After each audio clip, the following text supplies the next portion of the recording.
morning, everybody. Michael Hellickson here with Club Wealth. I am so excited to have you. Holy Hannah, we got a ton of people on today. Super excited to see that. And I'm going to ask you guys one favor, and that is grab a pen and paper. You're going to want to take lots of notes. We're going to go fast. We got 3.5 hours planned for you today. I know some of you won't be able to stay the whole time, but some of you will. And I'll tell you right now, if you can, you're going to want to. I'm going to show you today not only how you can list I'm going to show you 5 different ways that you can list 3 homes a month easily right now without buying any leads. That's one thing I'm going to show you today. I'm also going to show you how to build wealth by becoming your own best client. Guys, let me tell you something. There's lots of ways to make money selling real estate. We're going to discuss some of the easiest ones today. If you guys have been to one of my half-day events, you know exactly what to expect today. We're going to go deep on this stuff. I want you to ask lots of questions. I'm going to do the best I can to get to everybody's questions as quickly as I can. But do take notes. If you don't take notes, you're going to retain a maximum of maybe 4% of what I teach you today. Those of you that will take notes, you'll retain anywhere from 8 to 12%. Those of you that take notes and teach someone else what you learned, you'll retain between 18 and 21%. I'm pulling up the chat right now. So do me a favor, if you can hear me on the webinar here, I want you to go ahead and type just loud and clear, or type in "I can hear you" or something, so I know that you can hear me. And also, I'd really like to know, where are you guys at? Tell me the city you guys are in. If you're on Facebook, type it into the comments on the Facebook. If you're on the webinar here, type it into the chat on the webinar. All right. So that being said, here we go. I love it. And I see some hands getting raised. Just type into the chat if you get a chance down at the bottom, or you can type in. I see some people typing into the Q&A. Thank you for that. Let me get that moved over, and final adjustment, and we're ready to go. All right, watch this, guys. I'm excited. Let me tell you why. Right now, there is more opportunity in real estate than I have seen in most of my career. What do I mean by that? Because a lot of people are thinking, oh my gosh, the market's tough right now. Things are challenged.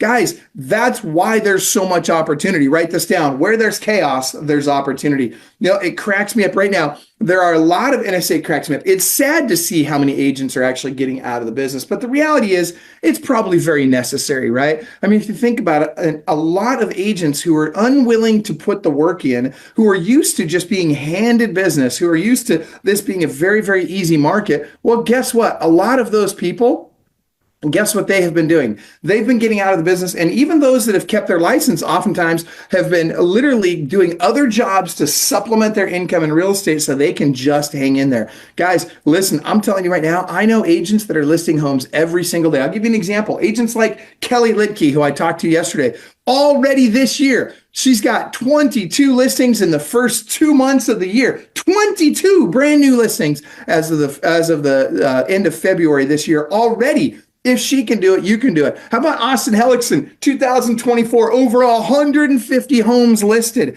Guys, that's awesome. Liz McDonald, how about her? Liz McDonald, literally over 80 homes last year. Guys, I'm just talking listings. I'm not even talking closings. Their closings are even higher than that. If they can do it, you can do it. And so let's talk about a couple of things first. I'm going to walk you through how to get all these listings. I'm going to walk you through exactly what to do. And then I'm going to tell you about a listing challenge we have coming up. Now, this listing challenge is going to start March 31st, and it's going to go through April 25th. I want you guys to sign up for that challenge, okay? Now, the way to do that is you just go to clubwealth.com/listing challenge. And if I could get one of my team members or someone to put that in the comments and or the chat here so that everybody can see it, not the Q&A, but the actual chat so everybody can see it. Or if you're on Facebook watching us, if you could do me that solid of just typing in clubwealth.com/listing challenge. Now that challenge that we're going to be doing, guys, you're going to get access to all kinds of different lead sources. We're going to give you all kinds of free tools to use during the 30 days to help you get a bunch of listings. I'll tell you right now, every single person that implements what I'm going to teach you on that challenge will get at least 30 listing appointments that month. And I'm going to show you how to convert at least 75% of the appointments you go on to a listing, whether they list with, if they list it with anybody, 75% of those people that list are going to list with you at least. All right. That being said, Before we start talking about listing homes, I want to talk to you about what's the real goal here. Is our goal to just list a bunch of homes? No, we want to get these homes listed. We want to get them sold. And then when we get them sold, is the goal just to close a bunch of transactions and make a little bit of money? No, that's not going to get us to the promised land. Guys, we need to be building actual wealth. And I'm going to teach you about that today. One of the biggest things that most agents miss the boat on is they get so focused on making money that they forget that they got to keep a little bit of that. You got to take some chips off the table. You got to set them aside so that you can actually make some money long term with, and what I mean by that is having your money make money for you. The problem is when you're working for money all the time and that's all you do, guess what? You're going to burn out eventually. It kills me that there's so many coaches in this industry, first of all, that have never even sold real estate or sold very little real estate, trying to tell you guys how to do this and trying to tell you guys how to actually build wealth when they themselves haven't done it. Guys, I want to tell you that there are agents all over the country, all over the US and Canada, that we've helped grow their business and specifically grow their wealth. Lee Garland is one that comes to mind. In his first year with us, Lee grew his net worth by over $3 million. Guys, that is a big deal. I want to help you do that as well. So to do that, we have to first focus on the end in mind, right? Remember what Napoleon Hill said. Begin with the end in mind. So before we start talking about, by the way, hello, Gigi from Atlanta. It's good to see you. And Amara, thank you for posting that in there. And Jeremy, I appreciate you posting that on the Facebook feed as well. Again, guys, ask your questions right here in the chat and right there in the Facebook feed, and I'll be answering those throughout the day today, throughout our 3.5 hours together. Now, watch this. Guys, Napoleon Hill says we got to begin with the end in mind. What does that mean? We got to know where we're going. It's a lot easier to get there if we know where we're going ahead of time and we can just kind of work backwards and build to what we need. So the first thing we got to think about is, look, when I retire, how much money do I want to have in retirement? So ask yourself this. How much money do you need in monthly income every month coming in passively, not with you having to go out and work for it, but how much passive income do you need? And then what we're going to do is this first about hour and 20 minutes, I'm going to talk to you about building wealth. I'm going to talk to you about investing in real estate. I'm going to talk to you about how to specifically do that. Then the last hour and a half to 2 hours, I'm going to be walking you through not only what lead sources to use, I'm going to give you 5 lead sources that you don't require you to spend any money to be able to get listings coming in right now. Each one of those will bring you easily 3 listings a month without buying a lead. And then I'm going to give you the exact scripts that I want you to use to generate those leads, to nurture those leads, and to convert those leads, and exactly what to do on the listing appointment to get those people to actually do business with you. Okay. All right. So here we go. So beginning with the end in mind, I want to know how much money do I need coming in? So if I need, let's call it $10,000 a month coming in, right? If I want $10,000 a month coming in on my passive income, what I need to have is roughly about 10 houses. Okay. Now this varies with where you're at in the country, and this varies with, what type of properties you're buying, and whether you're buying single family, multifamily, middle to low end, or whatever you're buying. That being said, as a good kind of basic number, just figure $1,000 a month per house. Now that's going to be between cash flow and appreciation and tax benefits, all this other stuff. But at the end of the day, it's going to generate about $10,000 a month if you have 10 houses. Very easy numbers. Okay. Now we're not going to spend a lot of time on how that math works, but just understand those are kind of pretty good rough numbers. Okay. Now, assuming that, you want to write down how many houses do I need to buy to get to my retirement goal? How do I get to the point where if I choose to retire, I can? Okay. Now, again, the starting point for this is I got to get a bunch of listings today. I got to get a bunch of transactions today, but we only do that with the end in mind. And here's the reason why. Here's one of the reasons why. A lot of the challenge that agents have is they get so focused on just paying the bills that they don't focus on pulling a little bit of that money off the table and putting it into their retirement, right? In other words, putting it into investments that are going to build wealth for them. So one of the things I want you to do is that not only helps you build that retirement, build that wealth, it also helps you grow your real estate business. And that is getting your sphere of influence to change their mindset around real estate. What do I mean by this? One of the greatest things that Tara and I did, this was one of the first big catalysts for us to really grow our business to where we were doing anywhere from 400 to 600 transactions a year. And that was before we really expanded our business. And by the way, for those of you that don't know me, my name is Michael Hellickson.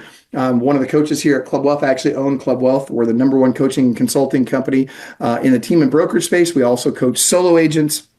At one point in time, my claim to fame is that I was the #1 agent on planet Earth. I was literally closing 120 to 180 transactions every single month. I was listing between 50 and 75 houses a month. That's not counting my team. That's just me.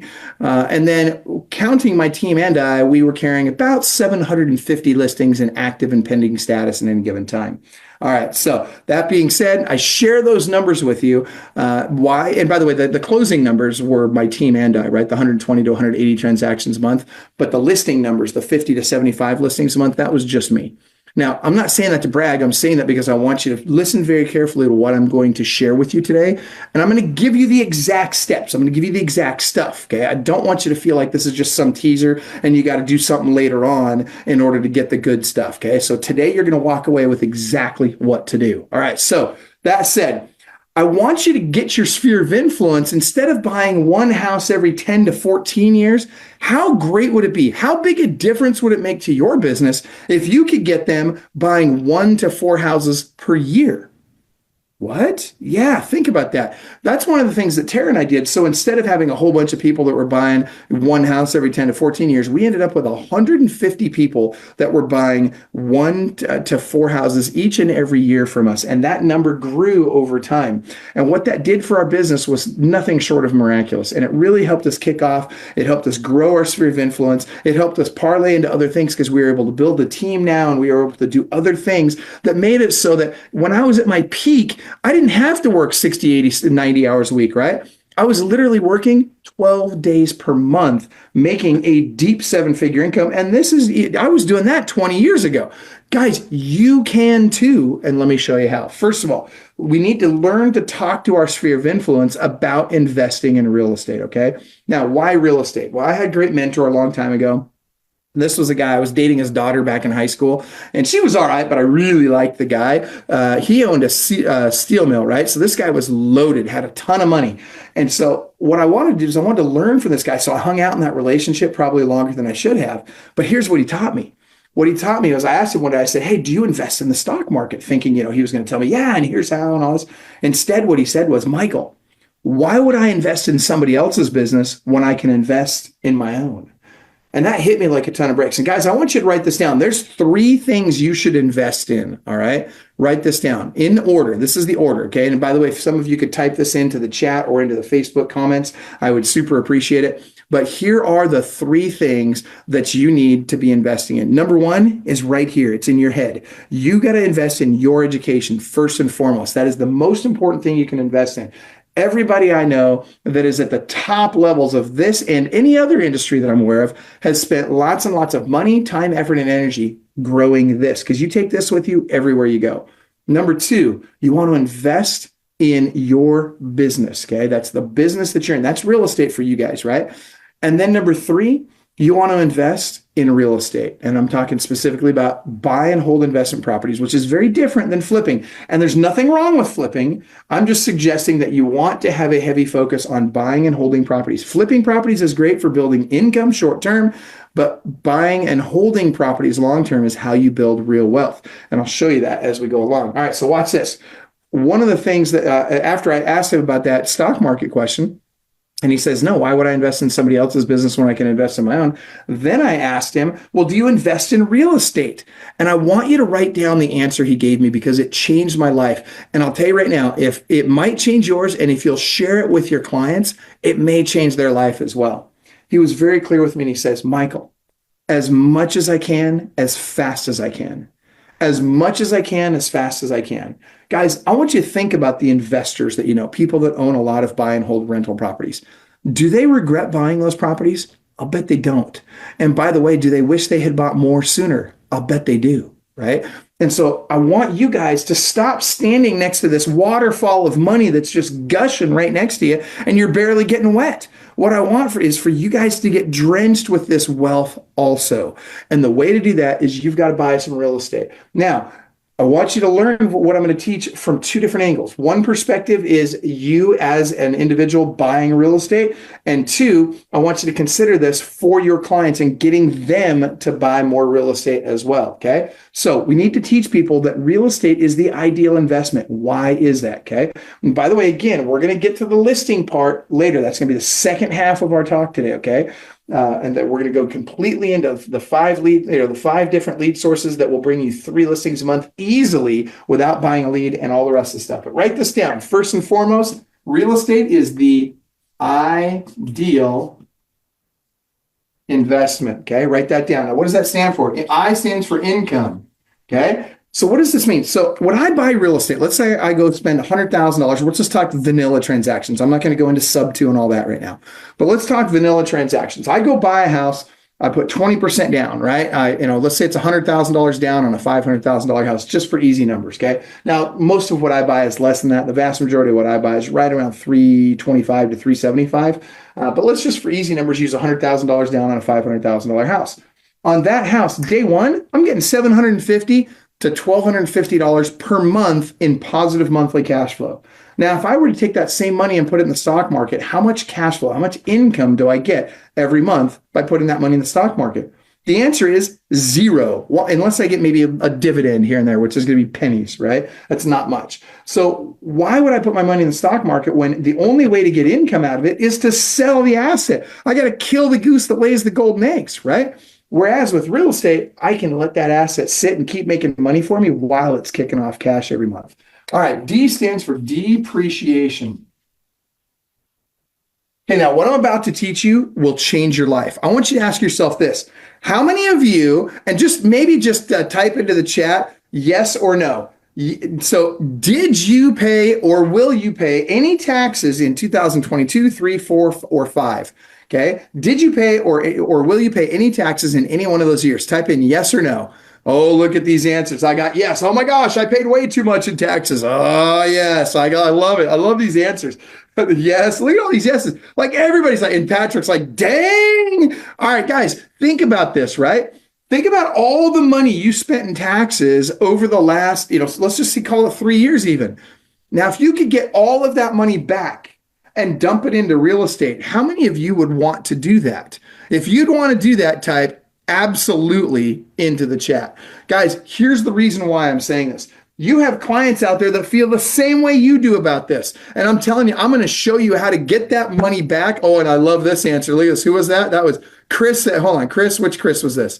Chris Horrell. What's up, Chris? Chris says, no, thanks to you. I took your class last year and you said if you pay taxes, federal income taxes, it's your own fault. And guess what? Chris isn't paying taxes anymore either. I love it, right? Rude Awakening, how much should improve in not paying, right? Think about that.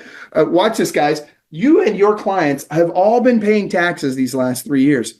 There's no reason for that. I'm going to show you 3 different ways today to never pay taxes again, all right? At least federal income tax, unless they completely change the tax code. It's completely legal. It's nothing weird like some Patriot Act stuff or something weird like that. It's just, gosh darn, honest to goodness, straightforward, following the tax code the way it's written, and it works. And depreciation is one of the ways that we do that. That's the first one. And I'll tell you about that in a second, but watch this.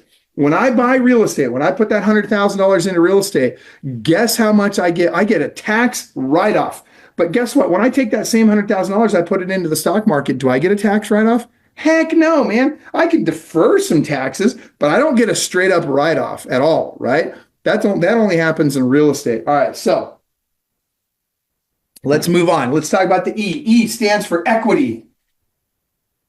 Equity is huge. And by the way, if I were you, if you have clients that are thinking about like that you want to get investing in real estate, tag them in the Facebook post here. Get them on here. Have them watch this and then go afterwards and talk to them about, hey, let's talk about what Michael explained on the webinar and let's talk about how we can put that to use for you. But check this equity piece out. When I own real estate, when I own rental properties, I have people living in my properties that every single month pay me thousands of dollars to pay my homes off. So my equity grows every day just because they're paying my mortgages off. Guys, that's huge. Who's paying for your stocks? Nobody. You're it, right? So again, real estate, huge advantage over the stock market. A stands for appreciation. Appreciation. Guys, this is a big one. All right. Now, did you know that the average 401k over the last 30 years has gone up by about 4.2% annually? What was inflation in that same period of time? About 4.1%, depending on which metric you use, right? Guys, that's only a 0.1% difference. That's not a lot. So if I'm investing in the stock market, I'm barely beating inflation. And oh, by the way, the average human being, the average American, I should say, when they retire, with the average homeowner retires with about, let's back up. The average 401k at retirement is worth about $242,000.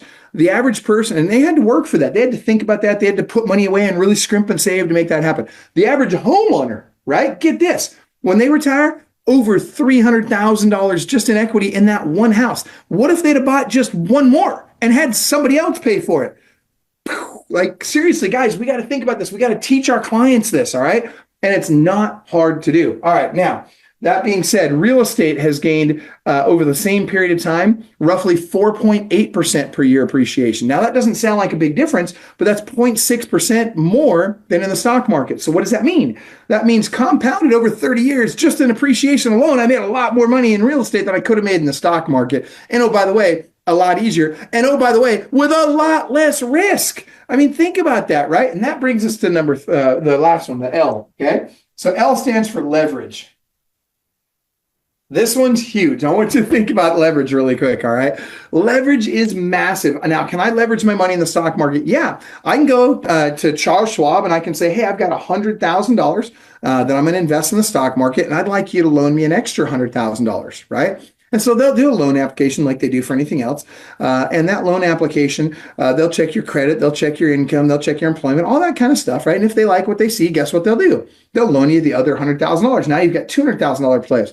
Oh, by the way, when they loan you their $100,000, you're going to pay an interest rate on that. And oh, by the way, that interest rate is going to be somewhere between 5 and 11, almost 12%. Let's call it 11.7%. So somewhere between 4.8 and 11.7%. Now, I want you to think about that. That means you're starting off negative, right? You're starting off, you got to pay interest on that money.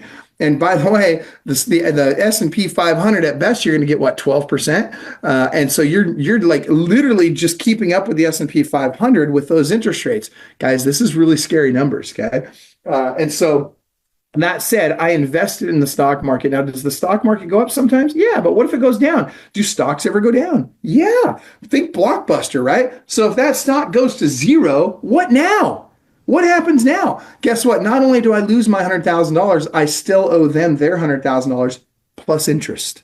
Guys, that is huge risk for no reason whatsoever. Now, if I take that same $100,000, I put it into real estate, the bank will loan me $500,000. And that's not even counting house hacking and all the other creative ways I can do this. This is the most basic, simple way to invest in real estate. And it's the most secure. And guess what? I put that 20% down. They're going to give me $4 for every dollar I put up. So instead of now investing $100,000 into real estate, I'm actually $500,000 invested. Only 100 of it's mine. So if I'm comparing apples to apples, and each of the real estate and the stock market both went up at 5%, on the stock market side, I'm going to be lucky if I get $10,000 per year on my $100,000 investment, with a lot of leverage, a lot of risk on that highly leveraged stuff. Now, in real estate, I'm getting $25,000 a year at 5% appreciation, not counting all the other things. And oh, by the way, it's a lot less risky. Guys, it's like no-brainer time, right? I mean, this makes total sense. So I want you to learn how to teach your clients this. I promise you, as you teach your clients this, they will want to invest in real estate, and especially when you show them how to not pay taxes anymore. Okay? All right, let's go to the next page. All right, next. We're going to talk about what do we buy, how do we buy, and by the way, put your questions in. I'm watching for your questions. I love this, guys. I love the stuff you guys are typing in here. Thank you for that.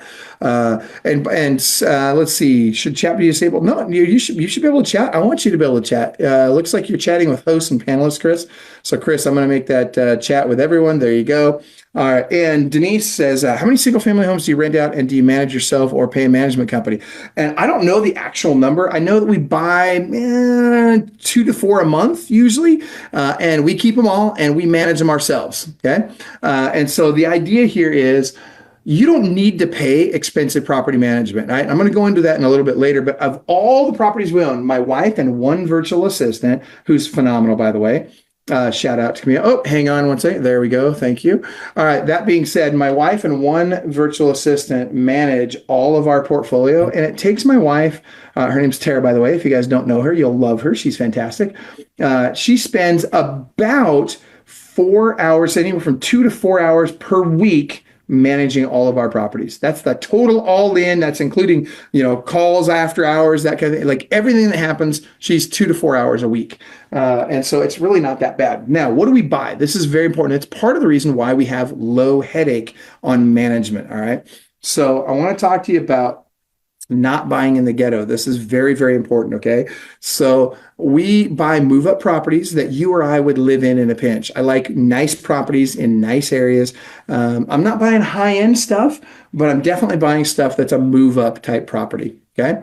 Now, what that means is I have a lot less vacancy and so a lot less turnover. And that's the most expensive thing in owning rental properties. It's turnover, right? So I'd rather pay market value, buy something in a good neighborhood, with good schools, good transportation, all that stuff. I'd rather have all those bells and whistles and not have the high turnover that I get with ghetto properties. And here's the other thing. When I buy in the ghetto, guess what I get for tenants? I get ghetto tenants. And when I have ghetto tenants, guess what happens when I have turnover? In the nicer homes, I might have to do carpet and paint every time I have a vacancy. But in the ghetto houses, I got to do carpet, paint. I got to fix cabinets. Sometimes I'm missing appliances. Sometimes I've got to, fix holes in walls, holes in doors. Heck, sometimes they pull the copper out of the walls. I don't have those problems when I buy move up properties. Okay. Now, there's two types of real estate that I buy and hold really predominantly. Okay. I'm going to talk about retail properties and institutional properties. Okay. And by the way, those of you that are here thinking, hey, I want to talk about listing more homes, that's coming in about 45 minutes. We're going to talk about the 5 ways to get 3 listings a month without buying any leads. And you can do it part-time, by the way. I'm going to show you that. Okay. All right. Now, define ghetto areas and tenants, please. All right. So I'm talking low income. Like I don't like pretty much like Section 8 is the nice ghetto stuff, right? Like, so do I do Section 8? Would I entertain Section 8? Sure. But most of the stuff I buy, Section 8 won't cover the rent because it's a nicer home, right? So if it qualifies for Section 8, that's the kind of stuff I'm talking about when I say ghetto, right? Now, again, I'm not saying Section 8 is a bad program. I'm just saying that if I'm going to rent ghetto, I'd prefer to rent Section 8, right? Because there's some stickiness to it, and I'm less likely to have as much turnover, and I'm less likely to have as much damage when I have turnover. But ideally, I want to buy those move up properties. All right, great question, Wesley. I appreciate that question. All right, and I don't know when you said D areas. I don't know what you meant. I don't know. You're gonna have to re-ask that question for me there, Wesley. All right, so let me jump into this. So what I want to do is I've got retail and I've got institutional. Retail is when I buy a property and I'm going to rent it to mom and pop, just anybody off the street, right? They're going to come and rent my property. Awesome, great stuff. All right. Institutional properties, that's different. This is when I'm renting to government entities, corporations, nonprofits. This is things like sober living houses, battered women houses, halfway houses, those kinds of things, right? Where I have multiple people, multiple individuals living in a house together. They're paying, they might be renting from that organization a room at a time, or they might be getting free rent from the organization or whatever. But my client is the organization, not the actual person living in the house. Those are institutional clients. Now, it's very much like the difference between doing REO and retail real estate, right? So it's a lot harder to develop and build these relationships on the institutional side, but it's very lucrative. Whereas once I have those relationships, it's very easy to damage those relationships by saying the wrong thing, by getting in an argument or a disagreement, or by being too difficult or whatever. There's lots of ways to damage those relationships. So I want to be very, very careful with those relationships. Now, let's talk politics really quick, all right? Now, nobody freak out on me, all right? Take a deep breath. I don't care if you're black, white, Asian, Christian, Muslim, Jewish, conservative, liberal. I don't care about any of that garbage. You know what I care about? Can we be nice to each other? Can we help each other out? Can we make money together? Can we respect one another? Those are things that are important to me. The rest of that stuff is freaking noise. All right. That's the other stuff's unimportant. All right. Now, that being said, I want to be very clear that I tend to buy my retail properties, pay very close attention. I tend to buy my retail properties in red states, not blue states. I tend to buy my institutional properties anywhere the numbers work. Now, why do I buy my retail properties in red states and not blue states? What do you guys think? Type it in. Now, I'll give you a great example. I know what you mean by DA. Wesley, I'm going to get to that question in just a second. All right, so watch this. The red states tend to favor the landlords, right? So the laws and the customs in those areas are a lot easier on me as a landlord. Whereas in blue states, if I'm renting retail in blue states, now I got to worry about things like eviction moratoriums, rent control. They're very pro-tenant, very anti-landlord, right? So it makes it very difficult to run a profitable business with little to no headache in a blue state if I'm running retail properties. Now, my institutional stuff, I don't have to worry about the landlord-tenant laws because the tenants aren't my clients. My clients are the institutions. So I don't have a problem buying institutional properties in blue states. Okay, very different. Okay, it's very important there. So that being said, I really, when it comes to these programs, I like programs that also serve a social need, right? So in other words, what I mean by that is, I don't want to just buy properties just to make a profit, although that's critical, right? I have to be unemotional about the numbers so that I can be emotional about people, if that makes sense. Okay. Now, what that means is when I'm able to work with institutions and organizations that serve a social need, I can feel really good about making money because I'm also serving an important need in the community and I'm helping people that otherwise would maybe not have the options that I'm able to provide. Okay. So I really like that. It feels good. So I get to make a ton of money helping other people get ahead in their life as well. Okay. It's great. It's symbiotic. All right. That being said, I also want to make sure that I always buy on the 1% rule. And before I tell you about that, let me come back to the A versus D areas. So Wesley, to answer your question, you're talking about like A properties, B properties, C properties, and D properties. So I definitely do not buy D properties. In fact, I don't buy anything that's B minus or lower. Okay. I also don't generally buy A properties. I'm really buying like B plus, right? So I like good stuff, right? And everybody defines these in different ways. But for me, I like to buy B or better properties. And that way I'm able to, because I rent institutional, I'm able to get a little bit more money. So, let's say retail, I'd be able to rent let's say I buy a house for $350,000. Retail, I might be able to rent that out for $3,000 a month, but institutional, I can rent that out for $3,500 a month. And so that allows me to buy nicer houses in nicer neighborhoods. That makes a big difference. Okay. And so that's the kind of stuff I want to be buying, right? Now, this 1% rule, a lot of you are thinking, oh my gosh, is he going to say what I think he is? And yes, my pleasure, Wesley. I appreciate that. Yeah, thank you for asking the question, by the way. And I love your questions. Keep asking these questions, guys. But watch this. This 1% rule, some of you are going to think, oh my gosh, I can't do that in my area. What do I do? Don't worry. I'm going to show you. I'm going to give you a solution in a minute, or a couple of solutions. But watch this. So first of all, the 1% rule, hang on, can you see that okay? 1% rule means that if I buy a house for $500,000, it must rent out for $5,000 a month or more, or I won't buy it. Very easy numbers, right? So it's got to rent out for 1% of the purchase price, or I'm not interested. Now, if you're in an area where you can't accomplish that, guess what I would recommend? Buy somewhere you can, right? I know a lot. In fact, I do partnerships with agents all over the country, right? So I buy a lot of real estate, mostly in the Midwest, and I have agents from all over, especially from back east and on the West Coast, where they'll partner with me on rentals and we buy in the Midwest, right? In fact, 75% of my partners are real estate agents. Now, that being said, whether you're doing it with me or you're doing it on your own, get in the game, buy some real estate, right? And buy it where it's going to cash flow. It's a very smart strategy. Think about this. It's a great strategy to live in a place where prices are high, like California, back east, Washington State, places where the average sales prices are really high because you can make a lot of money selling real estate in those areas.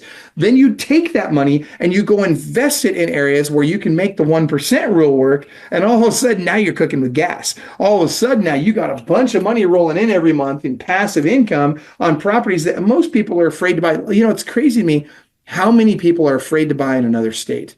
Guys, I can't begin to tell you how much more money you'll make when you can start getting comfortable with buying properties in other states. Now, your first few, you need to be careful with. Well, you're going to have to be careful with all of them, but you especially need to be careful with your first few. Why do I say that? Because you're not going to see a lot of these properties, right? I can tell you that the vast majority of properties I buy, in fact, I'd say over 95% of the properties I buy, I haven't seen the property before I buy it. Now, I have other people that see it, right? I've got the agents that I work with all over the country. I've got my home inspectors. I've got, my tenant representatives from these different organizations. I've got other people that are scouting these out for me, helping me identify the right properties, and they know what I look for. They know what's important to me. And so I know that I'm getting the right properties in the right areas for the right price, okay? When you can learn how to do that, guys, game over. I mean, it just gets so much easier from there. All right, so the 1% rule is critical. Now, I also want to make sure that I keep 20 to 50% equity in the property. Okay, never less than 20%, because what happens if I have to liquidate a property? Okay, I need to be able to get rid of that thing fast. I need to know that if I sell a property, I'm going to get some cash back, never have to pay cash to get out of it. Okay, because you just never know. Times get tough. The stuff hits the fan. You need some cash, or maybe that house turns out to be a dog. I just want to get rid of that house, whatever. Lots of reasons for making sure you have at least 20% equity in each property. Now, never more than 50%. This is one people miss. I'm going to ask you guys, type it into the chat, type it into into the comments in Facebook here. Give me the 2 reasons you believe that we need to make sure we don't have more than 50% equity. Everybody usually gets one of them, but the second one sometimes is hard for people to guess. So what are the 2 reasons why you think we don't want to have more than 50% equity in a house? I'm going to take a drink while you type this in. Adrian, I love that answer. It's actually not taxes. Actually, equity in the property has nothing to do with taxes, but I get that answer a lot. And look at Arlene, a lot of people thought that, right? That's very common belief, but that's actually not the reason why. Okay, now, Valerie, you got one of the reasons, right? All right, watch this. One of the reasons is because I get leverage. I want to put that money to work for me. Money is not meant to sit stagnant. I need to get that money in action so that it's making money for me instead of me. So I want my money working for me instead of me working for my money, right? Super simple, okay? And yes, Ernie, that would be leaving way too much on the table, right? Now, look at this. Javier, you just nailed it. Javier Robles on Facebook, you just nailed it, brother. I had a client, or tenant, this is probably 4 or 5 months ago. I'm not exactly sure when it was. And Jeff, you just nailed it too. So this guy, he gets drunk, goes to get back in his house, right? Trips on the front step, breaks his ankle. And of course, it's my fault because I'm the landlord from 1,000 miles away. And of course, it's my responsibility to make sure this guy can handle his liquor, right? So of course, he sues me, or he threatens to sue me. He pays an attorney to send me a letter threatening a lawsuit unless I settle. Well, guys, let me just tell you, if I have the first thing that attorney did was he probably looked up the property and he says, hey, let's see if there's any equity in this property. And the second he found out I had a mortgage on that property that was not that old, right? It wasn't a 20-year-old mortgage. And the mortgage on that property was maybe 5 years old at worst, right? And so what's that attorney going to tell the tenant? He's going to say, hey, look, if you want me to sue this guy, you're going to have to pay me to sue him. And that's going to cost you X amount of dollars, and it's a lot, right? And you're going to pay me along the way. And I don't know if we're going to win or not, but maybe we will. Hopefully we will, but who knows? So what does the tenant say? Well, gosh, I don't have a lot of money. So let's just send a letter and hope he settles, right? That's the extent of it. So I don't even respond to that stuff. Like, I don't even bother, right? Now, what happens when he sees that I have no equity, or rather no mortgage on that property? If he finds out, the attorney says I've got no mortgage on that property, he's going to go to that tenant and he's going to say, hey, guess what? This guy owns the thing free and clear. Why don't we do this? I'll take your case on contingency. You just pay me 40% of the proceeds of any lawsuit we win. Now that attorney's got some vested interest, that's some meat on that bone for that guy. So he's a lot more likely to do this for the guy and with nothing out of this guy's pocket. Guys, not good, right? That's not what I want, okay? This is very important. So I can eliminate most lawsuits before they ever happen by not having more than 50% equity in a house. Very important factor. All right. Now, the next thing I want you to keep in mind is I want to have 25% arbitrage. What is arbitrage? Arbitrage is the difference between PITI. Who knows what that stands for?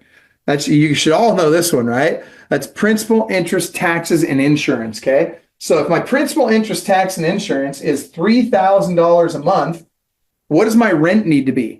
My rent needs to be at least $4,000 a month or more, no matter what.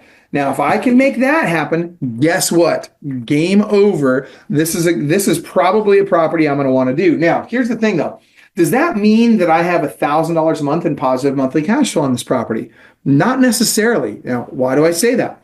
Because I also have to factor in vacancy and maintenance. Now, remember, we talked retail versus institutional, right?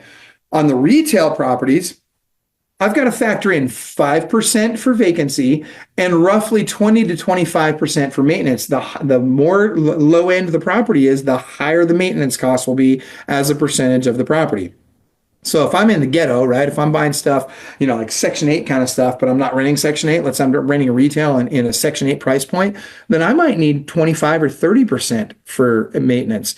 But if I'm buying these nicer homes, I might only need, let's say 10, 15% maximum for maintenance, right? That being said, I always want to maintain a minimum of $5,000 or 1%, whichever is greater, $5,000 or 1% in a reserve account just in case something happens. All right.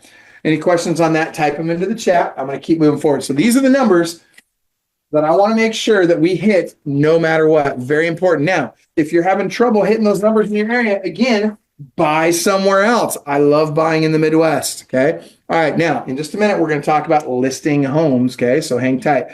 That being said, really quick, I want to go into how to protect your properties. Okay, I'm going to do this really fast, rapid fire. Grab a pen, draw this out. Okay, I think everybody should have a trust. Now, on your trust, as a real estate agent, I'm going to give you 3 things you need to have come off this trust. You're going to have this little leg over here is going to be all of your active income. That's like your real estate sales business, okay? That's going to be over here to the side, okay? That's going to be underneath a Wyoming LLC. That's going to help give you some protection and some anonymity to help protect you from lawsuits. Then, if you're investing in real estate, you're going to have these 2 legs, okay? You're going to have a personal holding company. That personal holding company is going to be where you're going to put all of your rental properties that you own between you and your family and all that kind of stuff. Over here, you're going to have a partner holding company. Okay. Now, this is if you're going to do partnerships with other people. Maybe you partner with me on stuff. Maybe you partner with somebody else, or whatever. But if you decide to do partnership properties, you're going to do them over here in your partner holding company. All right. These are each going to be Wyoming LLC's filing as a subchapter S. Now, I have to throw this out there, guys. I'm not an attorney. I'm not an accountant. Okay. I'm just a rich guy that's got really smart attorneys and accountants that work for him that have helped me do this, helped me learn this over the last 34 years, and helped me build a fortune. And by the way, as much real estate as I sold, guys, I made millions and millions and millions of dollars as a real estate agent. But guess what? I've made even more investing in real estate. And that's what I want you guys to do. I'm going to teach you how to make money selling real estate. That's the second half of our call today. But I want you guys to put some of it away so that you have options. Okay. Now, this stuff here, the trust, for example, this is going to be a revocable living trust. You can have anybody will do this for you. It's very, any good attorney will set this up for you. Very easy to do. It's less than $800. Almost always includes a will. So very easy to do. Now, these Wyoming LLC's filing as a subchapter S gives me all the protection, all the anonymity that comes along with that Wyoming LLC, which, by the way, is a COPE entity. Type this into your chat or verify. Yes, Wyoming LLC, Patrick.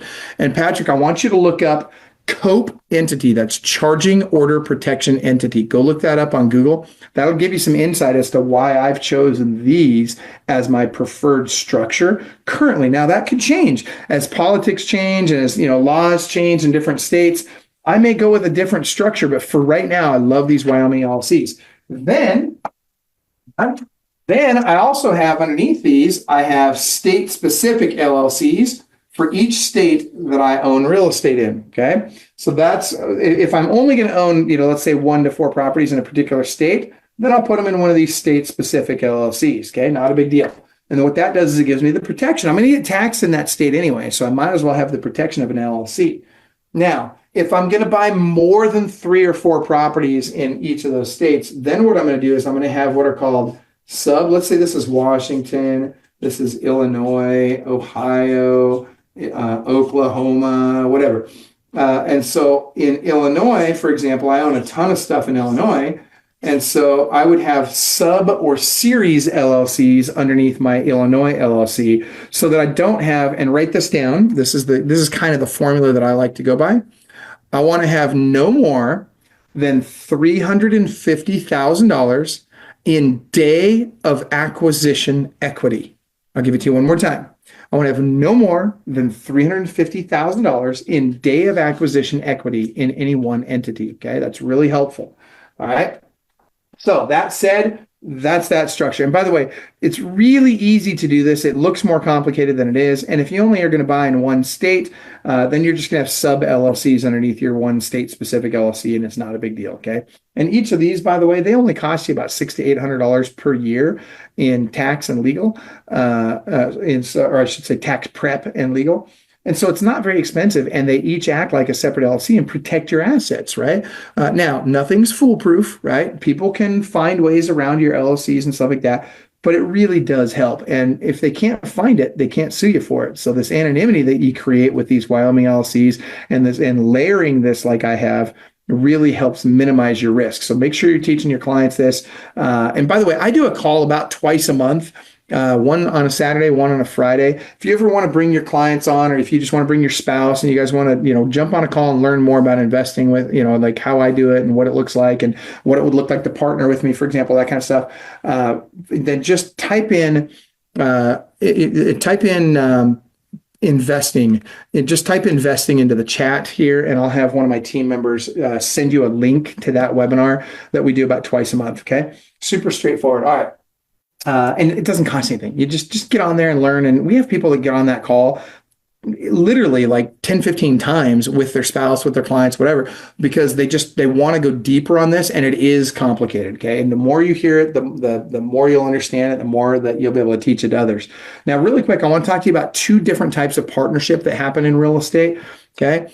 And there's lots of different forms of partnership in real estate. And I see a lot of you typing investing in. So I'm going to ask my staff members that are on, please do me a favor and reach out to those folks, and let's get them the link.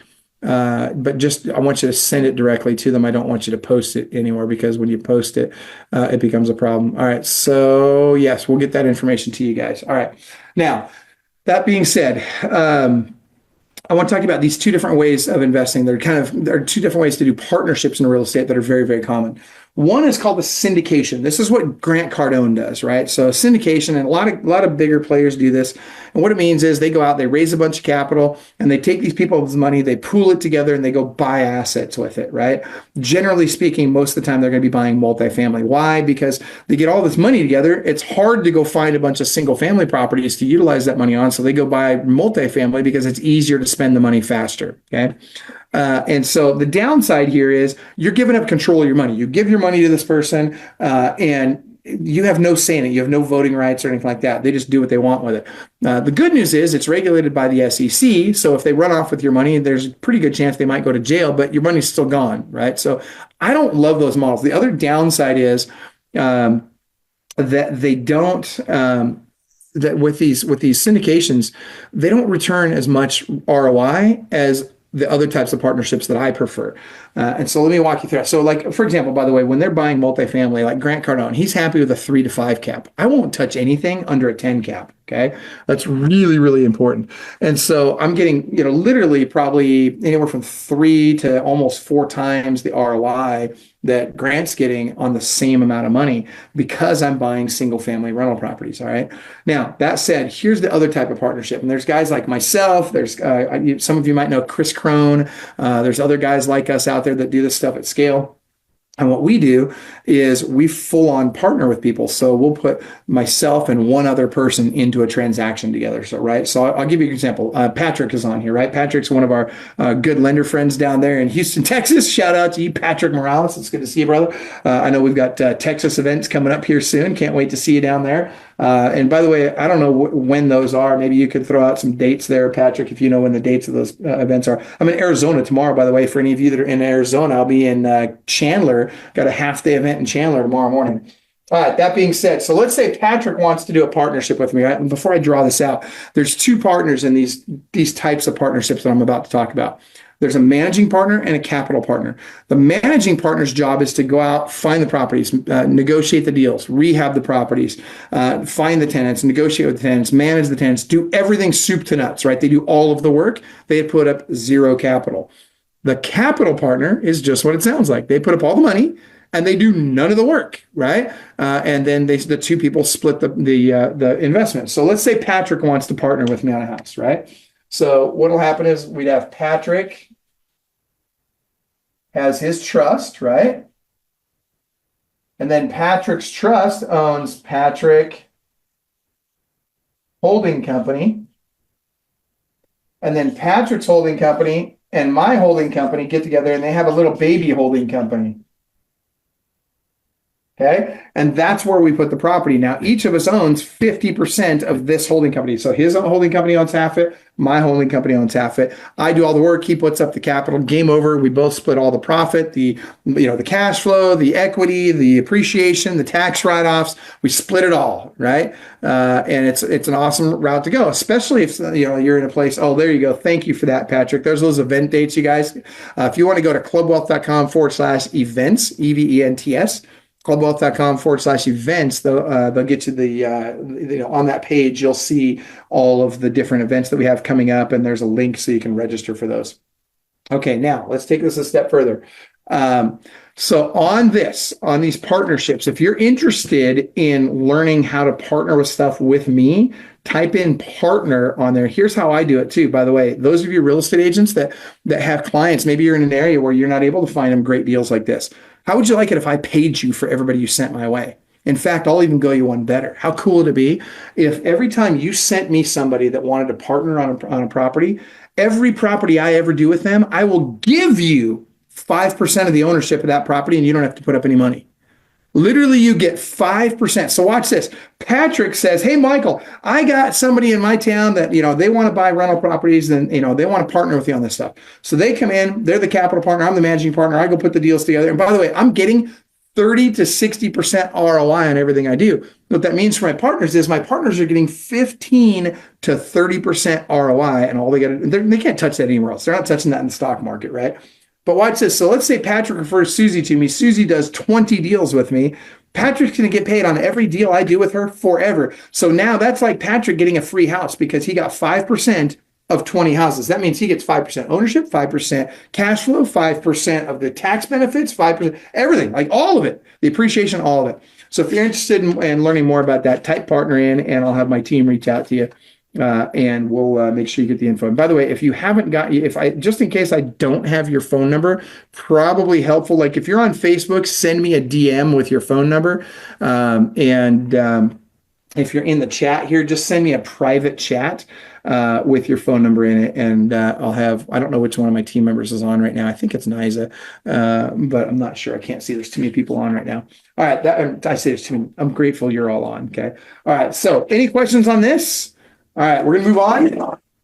Guys, I'm excited. Listen, just get yourself a piece of the pie. Whether you do it with me or you do it yourself, whether you're a managing partner, capital partner, or you just go invest 100% on your own, get in the freaking game, right? Get buying some real estate, because I'm telling you right now, this is how the rich get richer. And by the way, this is how you get out of the middle class, right? This is how you finally get into that upper class. Now, let me show you really quick how to not pay taxes, okay? I'm going to give you 3 ways that we're almost done with the investing side, and then we're going to go into how to make more money selling real estate, and specifically how to get 5 different ways to get 3 listings a month without buying leads, okay? All right, now let's talk about how not to pay taxes. I'm going to give you the 3 ways. This is going to blow you away, so watch this.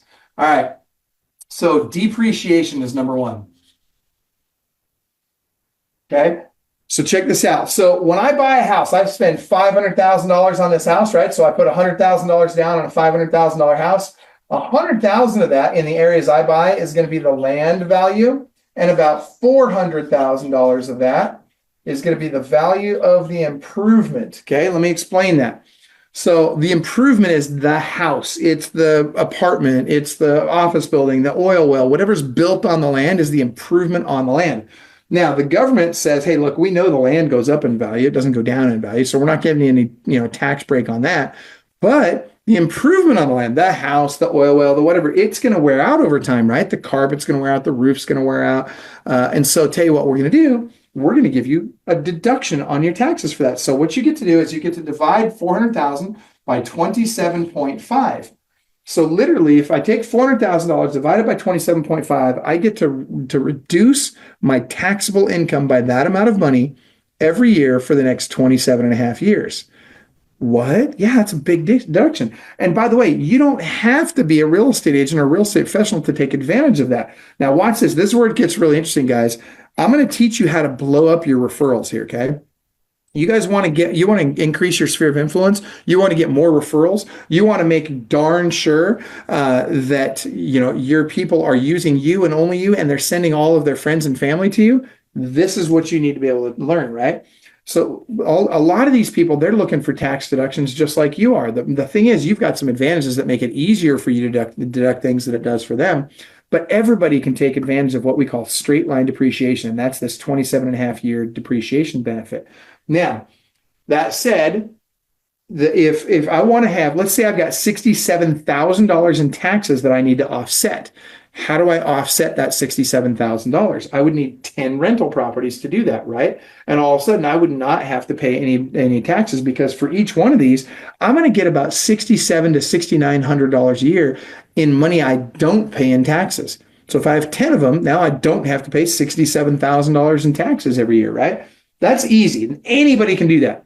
Let's take it a step further. For those of you that are real estate professionals, okay, remember I told you I would show you how to not pay taxes? This is going to blow you away. Like him, love him, hate him, call him the orange man, call him the felon, the misogynist. I don't care what you call the guy. I call him Donald freaking Trump, the guy that made me a ton of more money. And why is that? Because here's what he did. In 2021, he got something passed called accelerated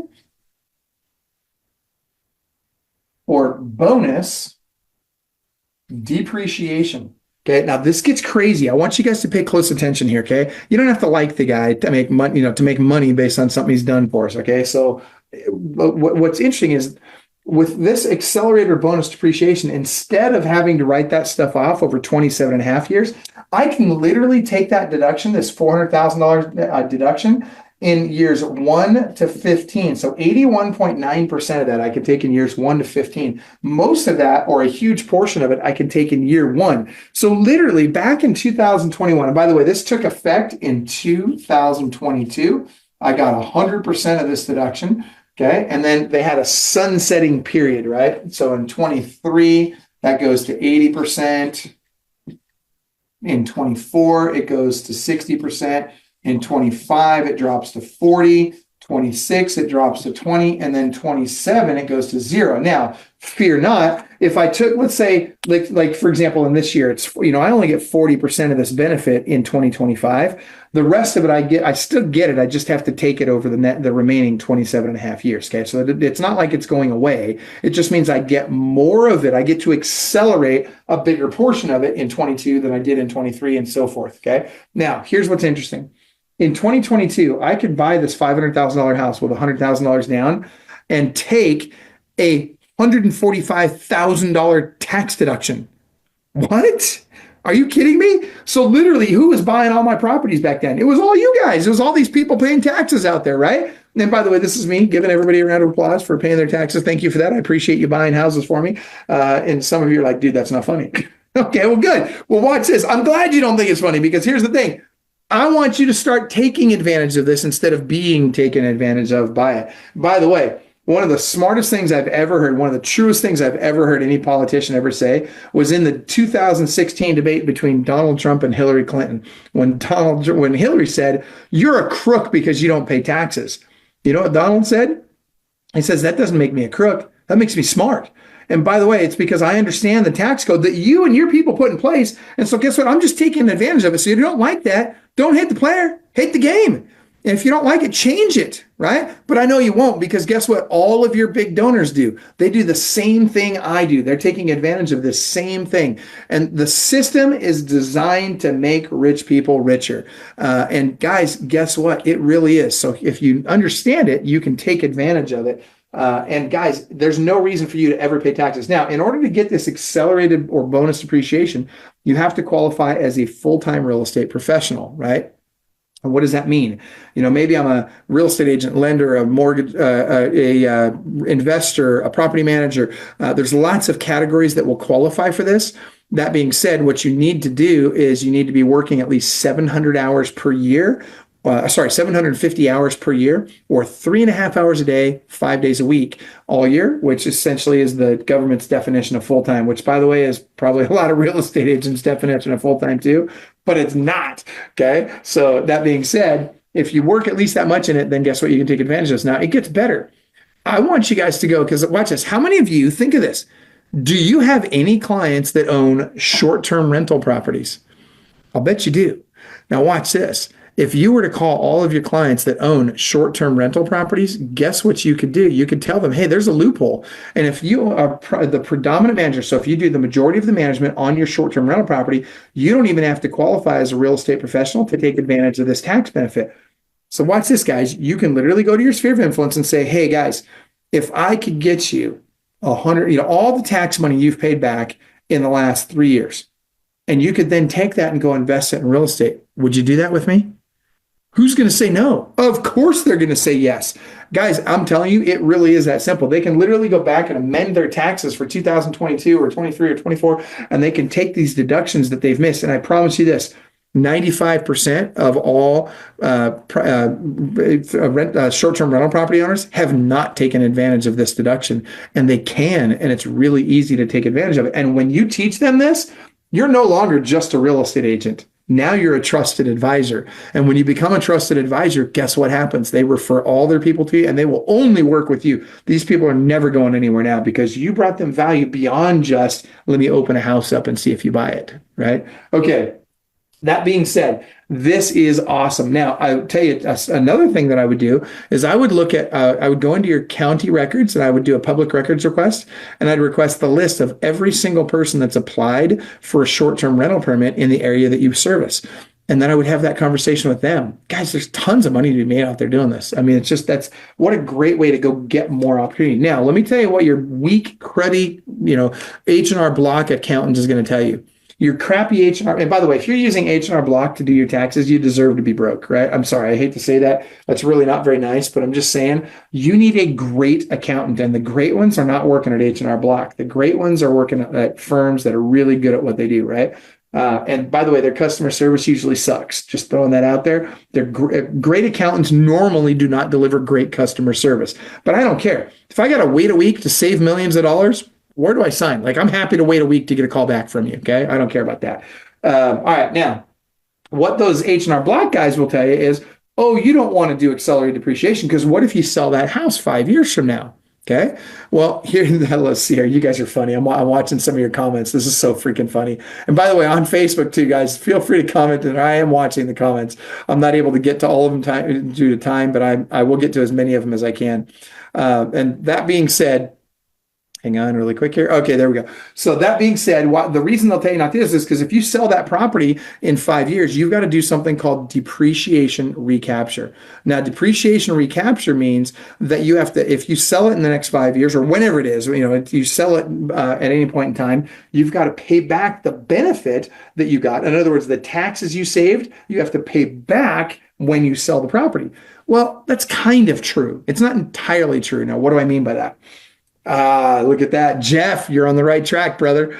Jeff just nailed it. He said, swap till you drop. What you do is there's 2 ways to avoid ever paying depreciation recapture. Number one is you do a 1031 tax deferred exchange, right? Very simple. Now, number two is and by the way, what does that mean? You just roll that tax burden into the next property and you just keep doing it until you die, right? But that, by the way, is my favorite strategy. It's just die. Now, what do I mean by that? Okay. Are you going to die? Yeah, all of us are going to die. Every single one of us, right? But what happens when we do? When we die, that house, let's say, for example, I bought this house at $500,000. I die 30, 40 years later. What do you think that house is worth? It's probably worth $3 million or more, right? And when I give it to my kids, they don't have to claim, they don't have to pay this depreciation recapture. In fact, not only do they not pay that, they get a stepped up basis, which means they now get to redepreciate the property from the new $3 million value. What? Like, let this sink in, guys. This is huge, or should I say huge, right? Sorry, probably some of you probably don't love that. But anyway, dude, it's awesome. It's a great benefit, right? And so I want to make sure that I'm taking advantage of this. It's not only great investment strategy, it's great asset protection strategy and asset and retirement planning strategy, right? Or what's the term I'm looking for? So you can give it to your kids, right? Tax free. Anyway, there you go. So good stuff. Accelerated depreciation is awesome. Now that's 2 of the 3 ways that I'm going to show you today on how to never pay taxes again. All right. The next thing I'm going to tell you about is generational wealth. Hey, if you have kids, I want you to type kids in the chat. Or in the comments. I want to know how many of you guys have kids. Okay. Do a lot of you have kids? Let's just see how many people have kids. Oh my gosh. I love it. Look at all these parents out there. All right. So check this out. Tara and I always like to tell people, we've got 2 kids, right? We got my son, Austin, my daughter, Madison. And we always joke around. We like to tell people, we never knew what true happiness really was until we had kids. And by then it was too late. Yeah, I'm totally joking. Trisha, you know exactly what I'm talking about with 5 of those little monsters running around. I'm just kidding. Yours are probably wonderful. Anyway, that being said, I want you to think about this. If you want to build true generational wealth, you need to hear what I'm about to share with you next. Okay. This is such a big deal. Most people don't understand this well, but I'm going to give you the secret, the keys to the kingdom here on generational wealth. Okay. There's 2 families I want you to think about. The Vanderbilts and the Rockefellers.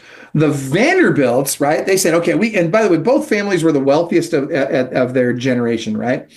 And the Vanderbilts said, hey, we got this pot of money here. It's this big fortune. And when we die, we're going to give it all to our heirs. We're going to give you a piece and you a piece and you a piece. And they just split it all up and gave it to all their heirs. Man, was that dumb. Why? Why was that so dumb? Well, because it only took 2 generations for their entire fortune to be squandered. It was gone within 2 generations. Now, the Rockefellers, they were smarter. What they said was, hey, listen, kiddos, we love you guys. We got this pot of money here. You don't get to touch it. Instead, we're going to make sure that pot of money keeps making more money. And then what we're going to do is we're going to give you a piece of the cash flow, you a piece of the cash flow, and you a piece of the cash flow. Very different story. Okay. So now they've actually guaranteed that their kids are always going to be taken care of. Right now, we'll talk about trust fund babies and the pros and cons of that some other time. I will say this, though, as a parent, I can tell you the 2 easiest ways to screw up your kid. Number 1, give them money. Number 2, solve their problems for them. I'm convinced those are the 2 best ways to screw kids up. All right. That being said, I'm going to show you how the Hellickson family does this, how we are building generational wealth for our family. And by the way, it only takes 1 person to change the financial future for your entire family forever. I'm that guy for my family, and I hope that you're that person for yours. I would bet you're probably that person for yours. All right. And what was the 3rd way to not pay taxes? No, you didn't miss it, Sierra. That's exactly what we're talking about right now. Watch this. This is going to get crazy. Okay. So first of all, there's 5 stages in building wealth. Everybody write these down. Okay. 5 stages in building wealth: struggle, survival, success, significance, legacy. Struggle, survival, success, significance, legacy.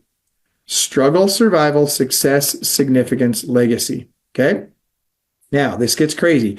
I'm going to give you the definition of each. Struggle is when your passive income is less than your expenses every month.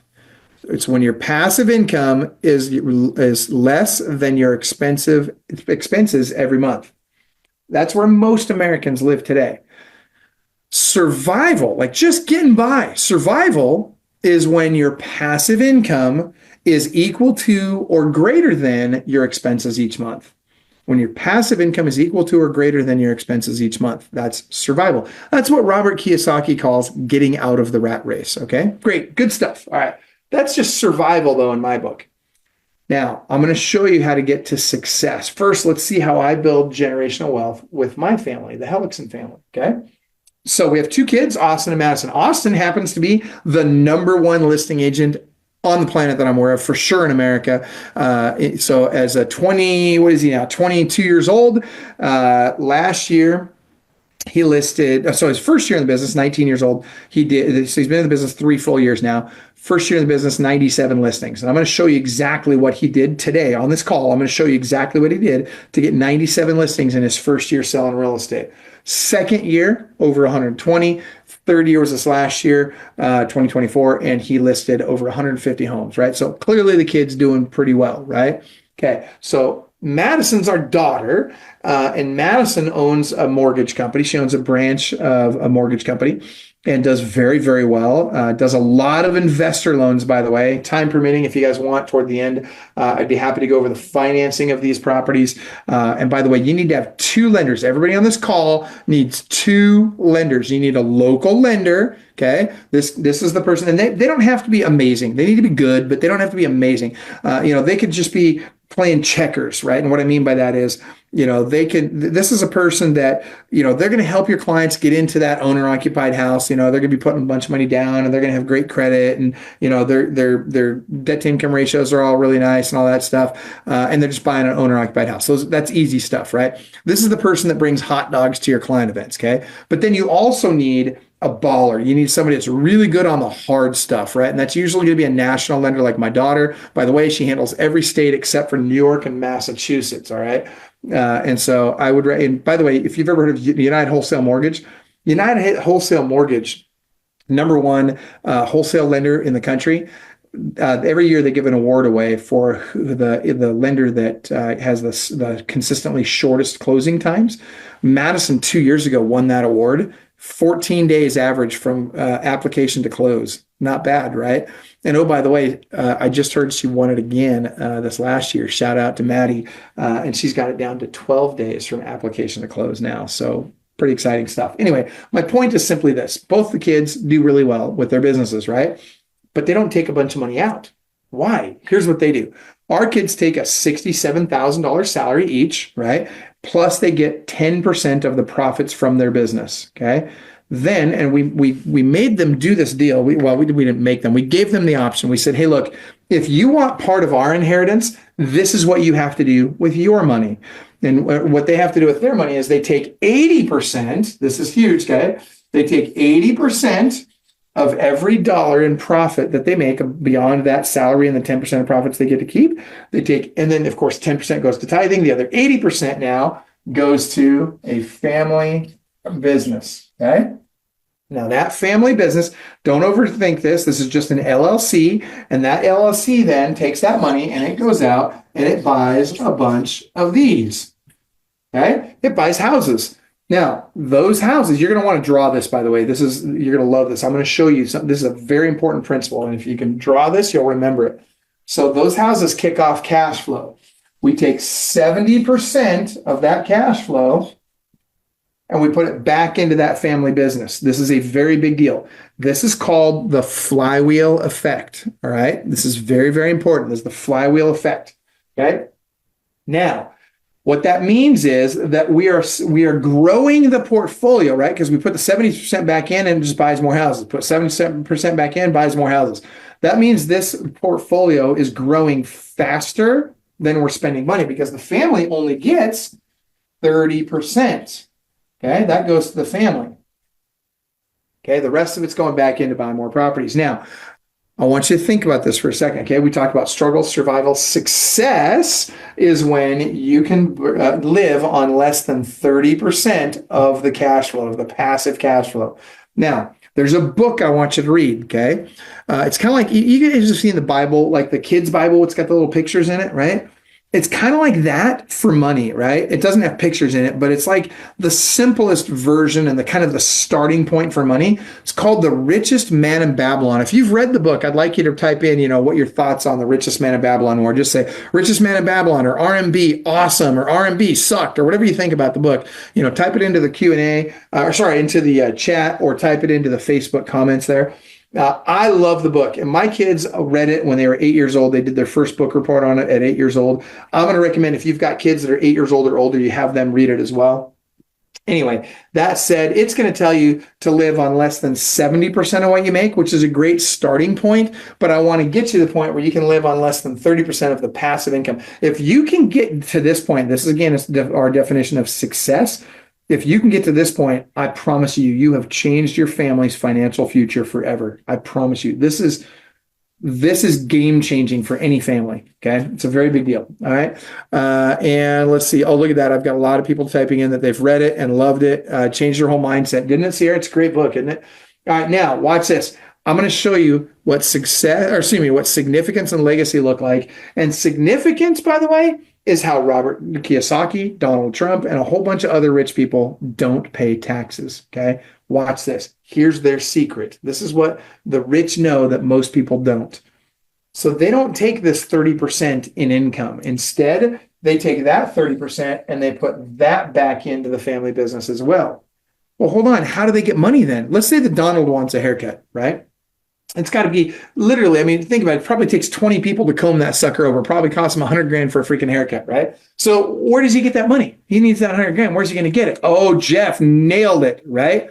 Debt. That's exactly right. He doesn't take an income because if he takes an income, he has to pay tax on it. So instead, he borrows against the asset. Okay. Now, what does that mean? So he goes out, he'll borrow against his portfolio, and he doesn't have to pay taxes on that borrowed money. So let's say, for example, that I want to be in significance. I need to learn to live on less than 30% of my portfolio's growth. So if I have $100 million portfolio and it goes up at 5%, that's $5 million in appreciation, right? We're not talking about cash flow and all the other benefits I get out of it. Let's just talk appreciation. So if I own $100 million worth of real estate, which, and if that's too big a number to wrap your head around, then just divide by 10, right? Everybody can get to 10 million. 10 million is like 20 properties. Okay. You can do that. Give it enough time, give it 10 years. If you just buy 2 properties a year for 10 years, you're at 20 properties. That's a $10 million portfolio. Okay. And so let's use that as a great example, right? So if I've got a $10 million portfolio, it goes up at 5%. That's $500,000 that it goes up. And if I want to live on less than 30% of that, that means I can take out $150,000 tax free, money I never have to pay taxes on. And oh, by the way, I take the other 3.5 and I go buy more real estate with it, which means my portfolio is growing exponentially, which means my 30% that I get to take out grows exponentially. So now instead of buying 2 houses a year or even 1 house a year, now I'm buying 4, 6, 8 houses a year. This gets crazy fast, guys, and it's really not that hard. The hardest part of the whole thing is learning to live on less than what you make. The hardest part is not about making more money. It's about not spending the money that you make on stupid stuff. Okay. And I'm not going to go into the whole, Starbucks and energy drinks and all the other dumb stuff people spend money on, right? Or coaches that have never sold real estate before. What a dumb expense, right? I don't understand that one either. All right. So that said, this is how we build generational wealth. Now, legacy is when you're doing that, when you're living in, when you get to significance and you're teaching other people how to do this as well. That's where Kiyosaki and Trump, I'll say Kiyosaki, Grant Cardone and I, that's what we do, right? We're teaching these people how to do this. And here's my biggest thing. People often ask me, Michael, why do you do this, right? The reason why I do this is because 2 reasons. One, I'm a real believer that in the parable of the talents, and I believe that if we don't magnify our talents, if we don't give back, I believe God will take away what we already have, right? Because we're not doing the right things with it. I also believe that if we want to have a strong middle class, if I want my great grandkids to have a great America, we need to have a strong middle class. And the way we're going to get there is I'm going to teach you guys how to do this. You're going to start doing it, and then you're going to go teach other people how to do it. And that's how we're going to save the freaking middle class. Okay, it's going to be grassroots. It's going to be you and me helping each other out, and so that's my goal. All right. That being said, Patrick asked a great question. So the family business pays the payments for the borrowed money. Yes, it comes from the cash flow of those rental properties, right? And that's why when I borrow that money out, I have to make sure, and that's why I'm also not taking out 100% of my growth each year, right? Significant Sierra is when I can live on less than 30% of the growth of the portfolio. Okay. And the reason I don't take more of it out is because it still has to meet my 1% rule, my 25% arbitrage, all that stuff, right? And so I don't want to take more out that would lower those numbers because I want to make sure I've always got good cash flow. In fact, write this down, guys. This is important. Cash flow or not at all. We don't buy strictly for appreciation. It's got to be appreciation and cash flow. I want both. Okay. Mission critical. Now, Sierra, you're asking a great question. Success is when I can live on less than 30% of the cash flow. Significance is when I can live on less than 30% of the growth of the portfolio. Okay. Very different. Okay. Both are important. This is great. Yeah. Light bulb just went on, right? Yeah. Good stuff. All right. So, John says, I want to be in a class where I understand this family business flow more in depth.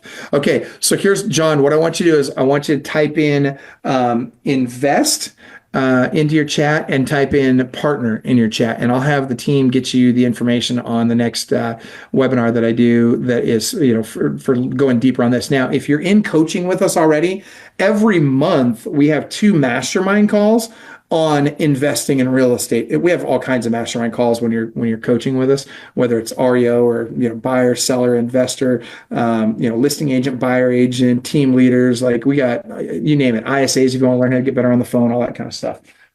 So there, look at all you guys. I appreciate that. I think a lot of you guys jumped in here late. I appreciate you being on. I really do. So that being said, we'll get to that information if you just type that in. All right, now I want to move on. Let's talk really quick. Let me double check my time. Oh, we're ahead of schedule. Yes, awesome. I love it. That means more time for how to make more money selling real estate. All right. Really quick before we do, I want to know, do you guys want me to go right into listing homes now, or before I do that, do you want me to talk about financing these investment properties? If you want me to talk about financing the investment properties, type in finance. If you want me to talk about listing houses right now, then type in listing. I want to see what we get. Oh, look at all the finance. Holy cow. I got a couple of listing. A lot of finance, more listing. Okay, I think we're heavily weighted toward the listing more. I'm sorry, toward finance. So I'm going to do finance really quick. And what we're going to do is I'm going to give you this in like 5 minutes. Okay, it's going to take me 5 minutes, and we're going to jump into listing houses. Okay, all right. So here we go. So there's really 2 predominant loan types out there, and there's lots of loan products out there. I'm just going to kind of give you the overview quickly on 2 different types that are commonly used for investing in real estate. One is a conforming loan. Okay, and this is what the checkers players, lenders out there are doing, right? This is where they're like, okay, we're gonna check your credit. We're gonna make sure we get you a good interest rate. We're gonna make sure that we get you into this place. You're gonna put a bunch of money down, and it's gonna go in your name, right? You're gonna do full credit report, all that, full loan application, and the loan's gonna go in your name. Okay. And Lorraine, I believe this is being recorded, but sometimes technology doesn't work great. So, fingers crossed, we'll see how it goes. That being said, with these conforming loans, remember, it goes in your name. And the good news on a conforming loan, and this is what most lenders do, this is a residential loan on investment property. The good news is you get the best interest rate that way. One of the things that's bad news is that you got to do a full loan application. So it's a much deeper process. And it goes in your name, which sucks. And you only get to do 10 of these. And when you have 10 of these in place, you're done. So you get 10, your spouse gets 10. So if you guys buy a house together, that means that now you have 9 left and she has 9 left. So you've only got 18 left between the 2 of you. So for example, I reserve these conforming loans for my big houses, right? So the house I'm in right now is our city house. It's probably worth $1.5 million. And so my wife and I, we don't own that together. I think this one's in her name. And then our mountain house is in my name, right? So that one's probably worth, I don't know, 2.5. And so why do we do that? We do that because we want to make sure we keep those other spots free for other stuff that we might want at better interest rates, okay? Now, I like the next piece. The next piece is non-conforming. Okay, now this is going to be a commercial product on residential property. Now this is where it gets really, really interesting, Kane. Most lenders don't know about this. Some do. And we have, so again, my daughter obviously knows this at a very high level because guess what I told her to specialize in when she became a lender 3 years ago. And what we've been, she's grown up around this her whole life. And so she's like super dialed in on this. She's been helping us get loans since before she even had before she was even a loan officer. She was helping Tara package our stuff up and send it to the lenders we were using back then. And so what I want to have at least one lender that really specializes in these investment properties, because these things right here, and Patrick, yes, I agree. These non-conforming loans are phenomenal. A little bit higher interest rate. There's 2 types of loans I'm going to talk to you about in non-conforming. One is DSCR. That stands for debt service coverage ratio. And what's really cool about this is you're paying just a little bit higher interest rate than you would on a conforming loan usually, although I will say that between November 23 and February 24, we were actually getting better rates on DSCR than we were getting on conforming. It's really interesting, and I don't have time to go into that, but just know that it depends on how, what's going on in the marketplace at the time. And yes, you're welcome, Norbert. I appreciate you being here. That DSCR loan, though, write this down. It stands for debt service coverage ratio. And what this means is I don't have to qualify for the loan. In fact, it's not even going to go in my name. It's going to go in the name of my LLC. And all they care about is, do I have a 620 credit score or better? And does the property meet that 1% rule? If I have a 620 credit score or better and it meets the 1% rule, game over, they'll do the loan. And again, now it's not a non-recourse loan. That's different. Well, I don't have time to go into those, but so I'm still going to sign a personal guarantee, but it's not going to show up on my credit report. So watch this. These conforming loans, every time I buy one of these, my debt to income ratio gets worse because they only count 75% of the income from that property for the first year, right? So if I'm buying multiple properties a year, it's making it harder and harder and harder for me to buy every time I get one of these conforming loans. Whereas DSCR is the exact opposite because the debt does not show up on my credit report because it's not in my name, it's in the LLC's name. But I get credit for the income because that rolls down on my K1 on my tax return, right? And so guess what? All of a sudden now my debt to income ratio gets better every single time I buy a property. It's insanity, right? All right. And I get better protection here. And it's easier to do the loan. It's a low doc loan. It doesn't take a lot of documentation to do it. Now, here's the problem. Remember I talked residential, or I should say retail versus institutional.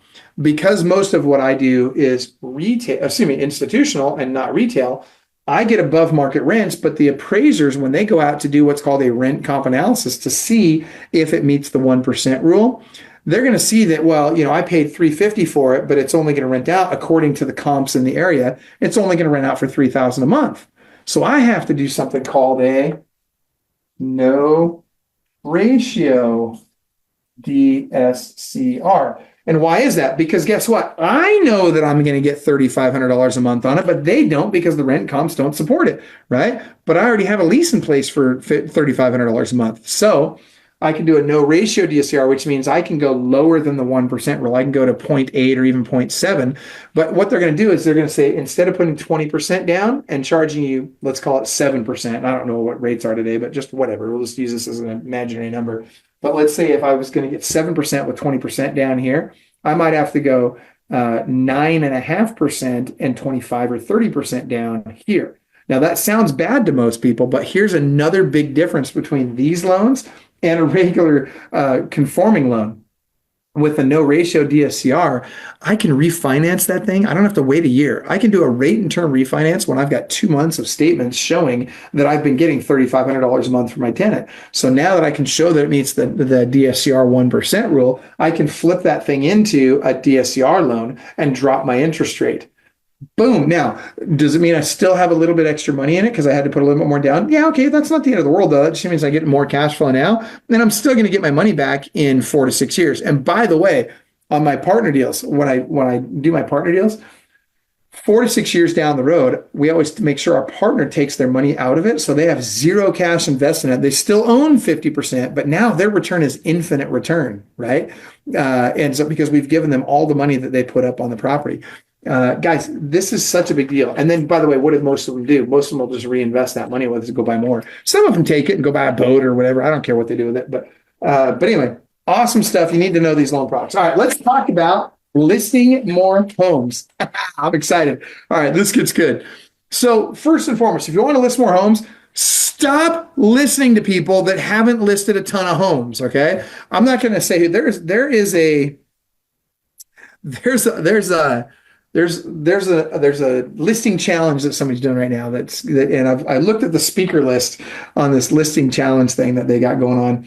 And I'm not going to tell you who it is because I have respect for the person that's doing it. I looked at the speakers list though, and I'm just thinking to myself, you got to be kidding me. Most of the speakers, in fact, almost all of the speakers they have speaking on this thing have not sold a bunch of houses, let alone listed a bunch of houses. Guys, if you want to list a ton of houses, only take advice from people that have listed a ton of houses, okay? If you want to be a great bodybuilder, then great, take advice from people that are great bodybuilders, right? But don't take real estate advice from a guy just because he's got, this muscle-bound freaking guy that spends his life in a gym and has never freaking sold a house or never sold homes at a high level, okay? All right, so here's what I want you to do. I want you to think about very carefully, what does it take to list more homes, okay? There's 3 things that move the needle, and only 3 things, okay? This is very, very important. I'm trying to follow the chat here. Okay, good stuff. So there's 3 things that'll move the needle for you. Number 1 is lead generation. Number two is lead follow-up. And number three is lead generation.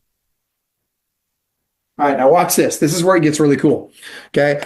Lead generation. There's lots of ways to do lead generation. I'm talking thousands of different lead generation options out there. Okay. I'm going to talk to you about a handful today. And I'm going to tell you, I'm going to give you 5 different lead sources that you can use that don't cost you any money, that will bring you 3 listings per month, each straightforward, in a very straightforward way, if you apply them. Okay. Now, before I do that, I want you to think about this. What type of lead generation you do depends on where you are in this business. It depends on how much business you're doing. I'll give you an example. If I have a bunch of money, then I can write checks and bring business in. That's easy to do, right? But if I don't have a bunch of money, I need to do things that don't cost a lot of money and yet bring business in consistently, so I can get to the point where I could just take my money and use that to bring business in. If that makes sense to you, give me a little head nod. You know, it's funny, I can't see you, but you're all nodding your head right now, aren't you? All right. So we'll talk about that later. So watch this. I need to know where you're at, okay? So I need to know what tier you're in. I love it. David's like totally nodding my head. I love it.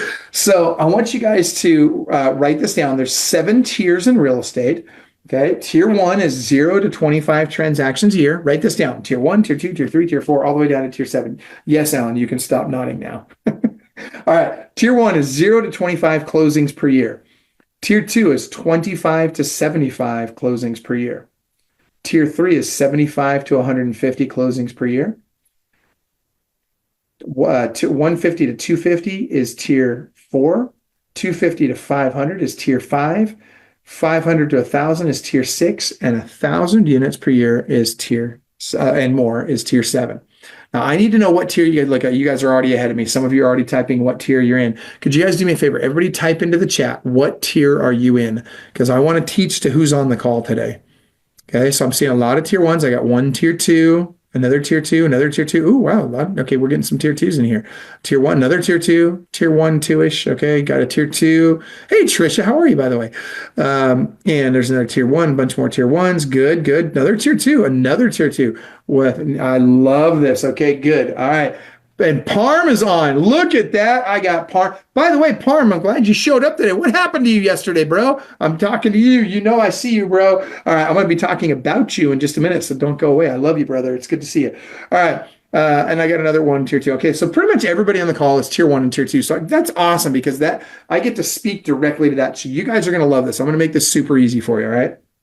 So in terms of lead generation, when I'm in tier 1 and tier 2, if you guys agree with me, I'd like to see an amen in the chat. But when you're in tier 1 and tier 2, you have more time than money. If you agree with that, type in amen in the chat, right?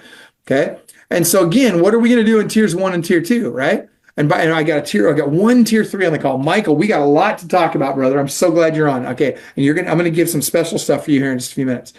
But watch this. Everybody's saying amen. So guess what we're going to do? We're going to do things that take time and not money. So there are 5 things. There's 5 ways that we bring in business that don't cost any money, that are work every time, and that will get us 3 listings a month. Here they are. Write these down. FSBOs, expireds, cold calls, open houses, sphere of influence. FSBOs, expireds, cold calls, open houses, sphere of influence. FSBOs, expireds, cold calls, open houses, sphere of influence. FSBOs, expireds, cold calls, open houses, sphere of influence. Okay, now check this out. All right. All of these work. You're probably never going to have to do cold calls. Okay. And I'll tell you why, because there's so much of the other stuff you don't need to. Okay. Now, let's see.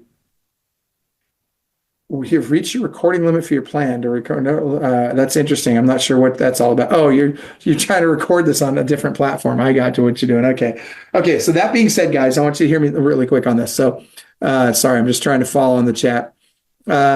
Looks like a couple of you were recording on something on another platform. That's so freaking funny. All right.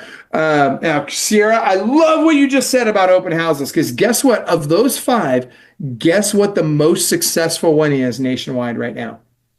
It's open houses. I'm not even kidding you. And let me tell you something. Open houses work if you know how to work them. I know. Sierra's like, no.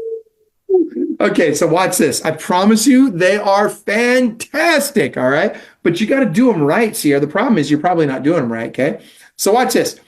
I want to know how many. So, first of all, how many of you have done an open house?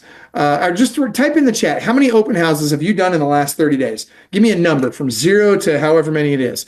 Type in how many open houses you guys have done in the last 30 days. Okay. Look at that. All right, good. Lots of people. Oh, wow, Rashid, 10 open houses in the last 30 days. Good for you. Hopefully you're doing them right and you're getting lots of traffic, okay? So now I want you to type in how many people are showing up to your average open house, okay? Right, type that in. How many people are showing up to your average open house? 4 to 7, 6, 15 to 40. Margot, now we're talking. Now we're talking, Margot. All right. Alan's like 10 to 20. All right, good. 6 to 10. I like it. Good. All right. So here's the number. Yes, Sacramento is hot, Margot. I agree with you. It's not just Sacramento, though. It's everywhere. Truly. It really is right now. So here's what you guys should be getting. You should be getting 25 to 150 people out to every open house. Now let that sink in. Yes, I said 25 to 150 people out to every open house. Guys, this is huge. When you fully understand this, this is massive. All right. So I'm going to show you exactly how to do this. And it's very easy. Before I do, I'm going to give you an example. Mike Bernier, he's one of our coaches and a client here at Club Wealth. Mike owns a brokerage called Realty Group. He and his partner Long own Realty Group up in Minneapolis, Minnesota. Great people. By the way, if there's anybody at Realty Group here, type in RG in the chat. Shout out to you guys. And by the way, we're brand agnostic. We work with every brand out there. Look at all the RG folks. Good for you guys. Good to see you guys. But we work with every Paula. What's up, Paula? Also a Club Wealth coaching client. And we work with people from every brand. I don't care what brand it is. Your brand is not going to determine your success or failure in this business. You are, okay? And we love every company out there. We're happy to work with them. So that being said, Mike has an agent. He has, I don't know, like 900 agents in the brokerage. Up there in Minneapolis, Minnesota in February of 2024, this guy did an open house. And let me tell you, what do you know about Minneapolis in February? It sucks. It's cold. Sorry, RG folks. I love you guys, but dude, Minneapolis in February is bitter cold with strong winds. And this guy held an open house and he followed our checklist. He got 77 people to show up to his open house in the first 1 hour. Okay. So many that it clogged up the parking lot. It was actually a townhome. It clogged up the parking lot so bad. The police got called, came out and shut down the open house. Okay. Guys, is that a problem? No, think about this. He got 77 contacts before it got shut down. That's a great problem to have. Like, go ahead and shut my open house down. I've already got 77 contacts, right? Freaking boom, right? All right, so how did he do it? Let me show you exactly how to get more people. And again, 25 to 150 people out to every open house consistently. Here you go. Number one, I want you to pick the right house. That means I want to move up neighborhood, okay, not entry level, because I want them to have something they're going to have to sell too, right? So I always want to make sure it's a move up neighborhood. Then I want to make sure that, by the way, when they come in and they have a house to sell, I'm not going to just tell them to sell the house. I'm going to teach them to rent it out, right? Because again, now I become a trusted advisor instead of being just some agent that's trying to get them to, do some, to let them sell their house, right? When I become a trusted advisor, I get all their business and all their referrals, okay? So that said, I want to make sure that it's no more than a half mile to a mile from a major shopping area, no more than a half mile to a mile from a major shopping area. All right, I hope you guys are taking quick notes. Then no more than 2 turns off the main road. No more than 2 turns off the main road. Now, there are 4 ways to drive people, 4 really powerful ways to drive more people to your open house. Type into your chat or into the comments in the Facebook feed here if you can think of what are the 4 best ways to get people to my open house, okay? Crystal, if you type in recording on your chat on the chat here, we'll see if we can't get somebody to send you a link to the recording later if it works out properly. Sometimes it works, sometimes it doesn't. So hopefully it works out. Okay. So look at this. Okay, I got everybody typing in recording now. That's awesome. I love it. All right. So get this. It gets really interesting. So I'm going to give you the 4 ways. Signs is 1. Calls, right? So I'm going to call through the entire neighborhood. I'm going to door knock the entire neighborhood. and I'm going to do some really good social media advertising. Okay. Those are the four ways. Now, all four of these are very, very, very powerful. And the more of them I do, and the better I do each of these four, the more people I will get to my open house. Now, I will tell you that any one of these can get 25 people at your open house very simply. Okay. In fact, I'm gonna tell you, I'm not even gonna talk about the calls, the door knocking, and the social media. I'm gonna talk first about the signs. And actually, I'm just gonna talk about the signs because this is the easiest, most powerful way to do it. So what I want you to do, and this is gonna freak some of you out, type this into your chat. How many signs do you think I want you to put up for every open house? Everybody type in your chat. How many signs do I want you? Oh, Hannah's like 250. Holy cow, Hannah. That's a lot of signs. All right. Well, you're on the right track. It's definitely more than 8 or 2, 5 or 3 or whatever. I want you guys to put up a minimum of 50 signs per open house. 50 signs per open house. Now, Sierra, we just identified your problem. You said, I've got 8. Great. You need to go buy some more. Now, you don't need A boards. They don't have to be A boards. Okay. These can be cheap open house signs you get at Home Depot. Okay. They could, literally like $5 a piece, right? This does not have to be expensive. Now, as soon as I say this, some of you are like, but Michael, if I put up that many signs in my city, the city's going to take my sign. Who freaking cares, right? I'm going to quote a great governor that you guys might recognize. He says, break the rules, not the laws, right? Sorry, that's probably not a very good Austrian accent, but that, of course, is the great Arnold Schwarzenegger. And guys, here's a great example of this.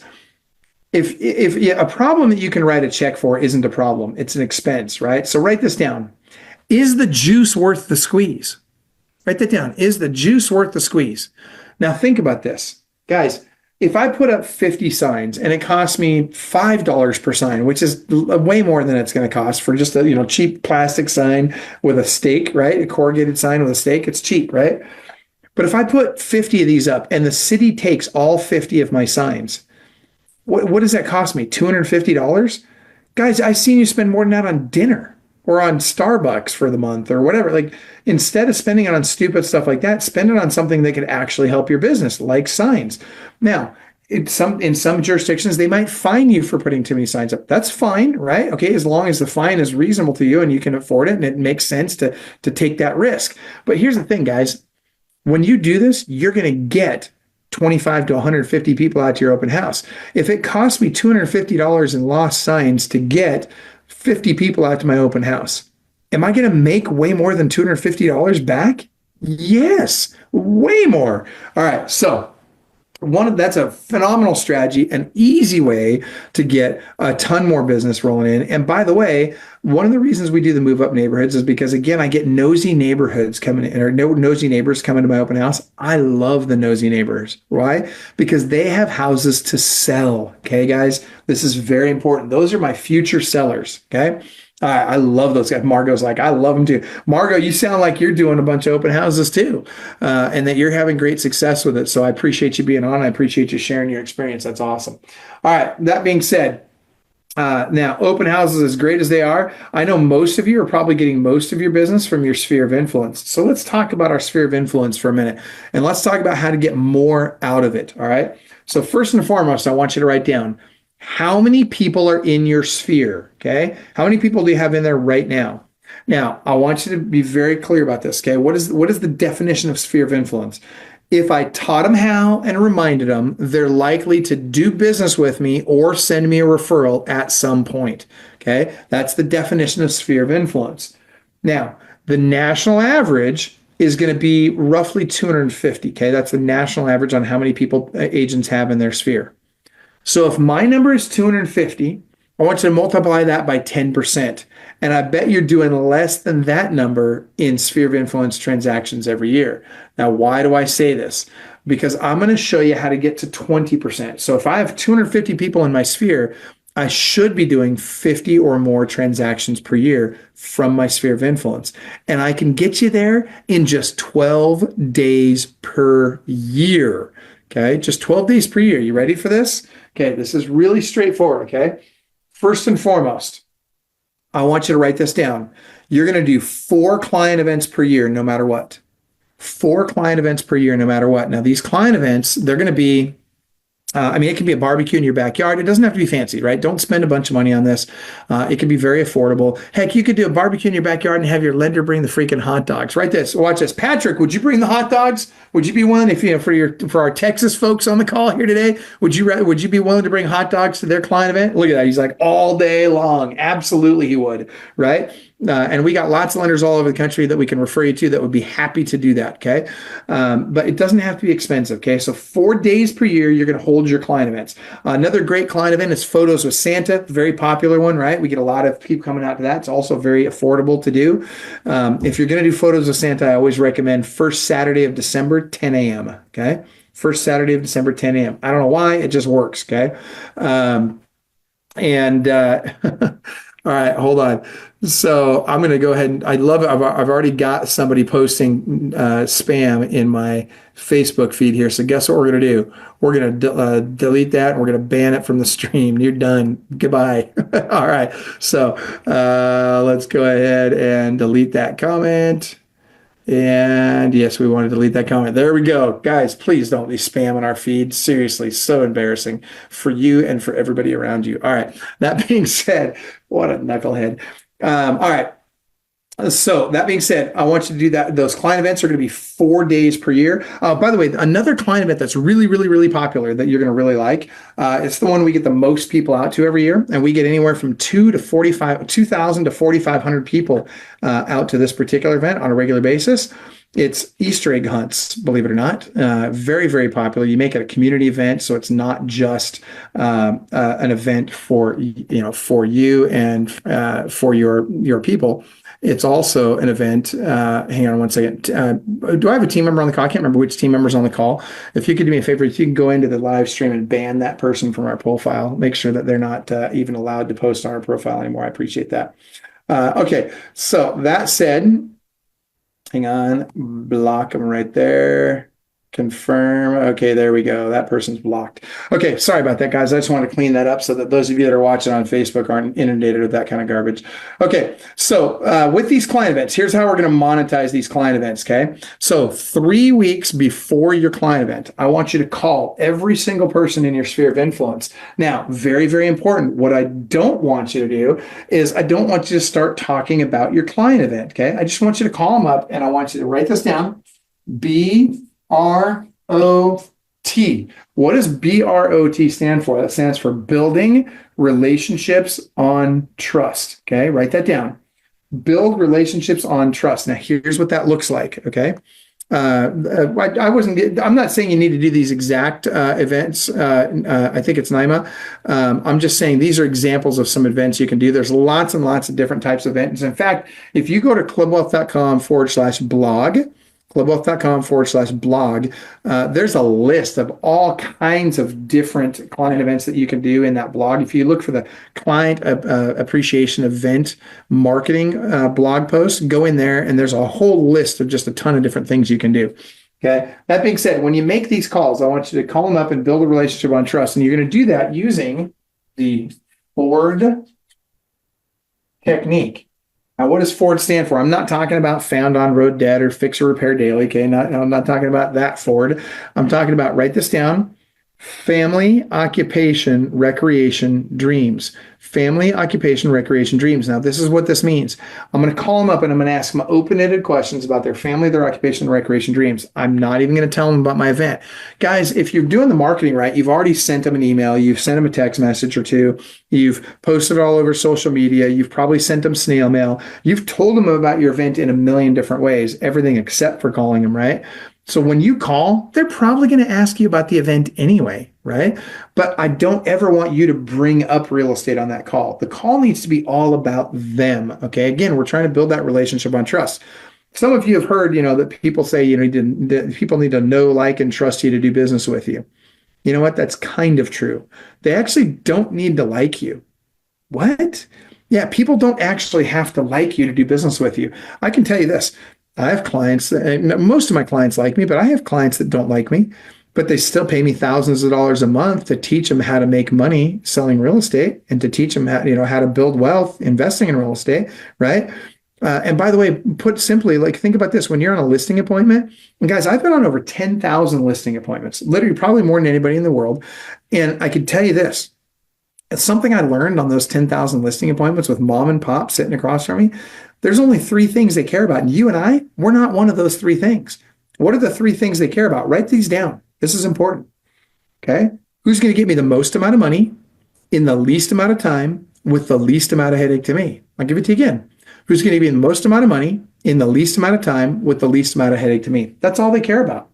Everything else is noise to them. They don't care about anything else, right? It doesn't matter if they like you. In fact, if you want to list more homes, you want to know one of the first things you should do? Stop trying to get them to like you. Instead, work on getting them to trust you. And that's a very different place to come from. When you go on that listing appointment, your goal is not to get them to like you. Your goal is to get them to trust you. And when they do, they will list that house with you. Okay. Very simple. All right. Now, watch this. I want to get them doing 90% of the talking. And the last thing I'm going to do is bring up real estate. In fact, one of the worst things I can do, imagine this. Imagine you have a great conversation with somebody, and then at the very end, you say something stupid like, oh, by the way, if you were thinking of buying or selling a home or had a friend or family member who was, do you have a realtor you'd refer them to? I don't care how great your cheesy Irish accent is. That is the most self-serving script on planet Earth. Stop using that script, okay? Because what have you just told them? What you just told them is, hey, the real reason I called is not because I care about you. It's because I care about me, right? Stop it, guys. We need to, watch this. People don't care what you know until they know that you care, right? And that is true, by the way. And so get this. When they know that you care, the way they're going to know that you care is you actually have to care. And when you actually care, it will show because you'll make it all about them. Guys, I promise they will ask you about Ulysses like that one. That's funny.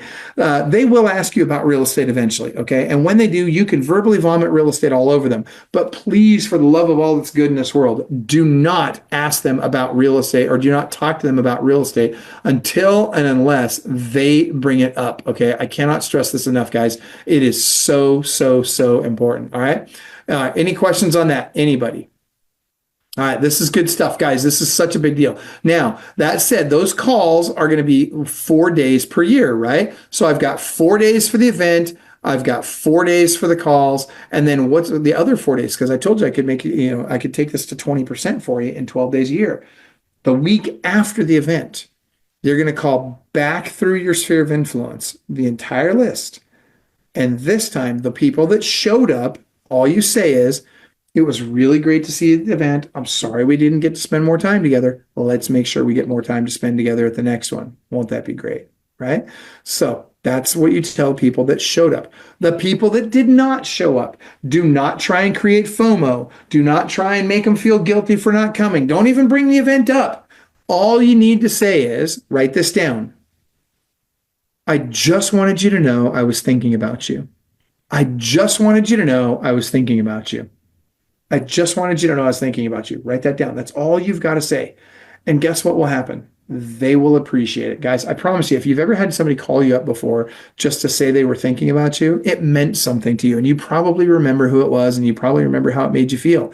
And remember, guys, people remember how we made them feel more than they remember what we taught them. Guys, you got this. You can do this, okay? We just got to actually care about people and love on people and put their needs ahead of our own. Remember, if you help enough people get what you want, what they want, you'll eventually get what you want, right? Very easy to do. All right, now, that said, that's your sphere of influence. Now, the only other thing, you don't need to do the pop buys where you stop by their house all the time and drop stuff off and all that. You don't need to send them a bunch of stuff all the time, like these cap items a lot of people want to sell you. You don't have to do those things, okay, to be able to get maximum value out of your sphere of influence. Instead, the one thing that I would add to the list of things that I would do is very simple. I would send them a newsletter, a physical printed newsletter.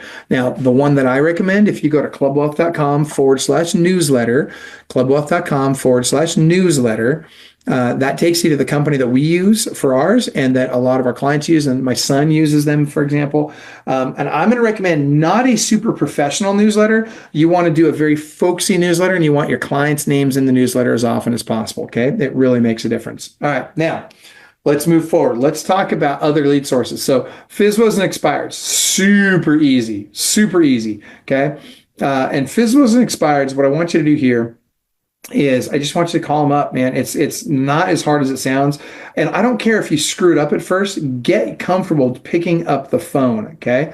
And so here's what I'm talking about. I'll give you an example. Austin, my son, number one listing agent in the country, right? His first day selling real estate, he and a bunch of his little friends were going to get together and they were going to make calls because, he had this little team he'd put together with some of these young guys. And that morning, he's the only one. It was January 1st, 2022. He's the only one that showed up that morning to make calls, right?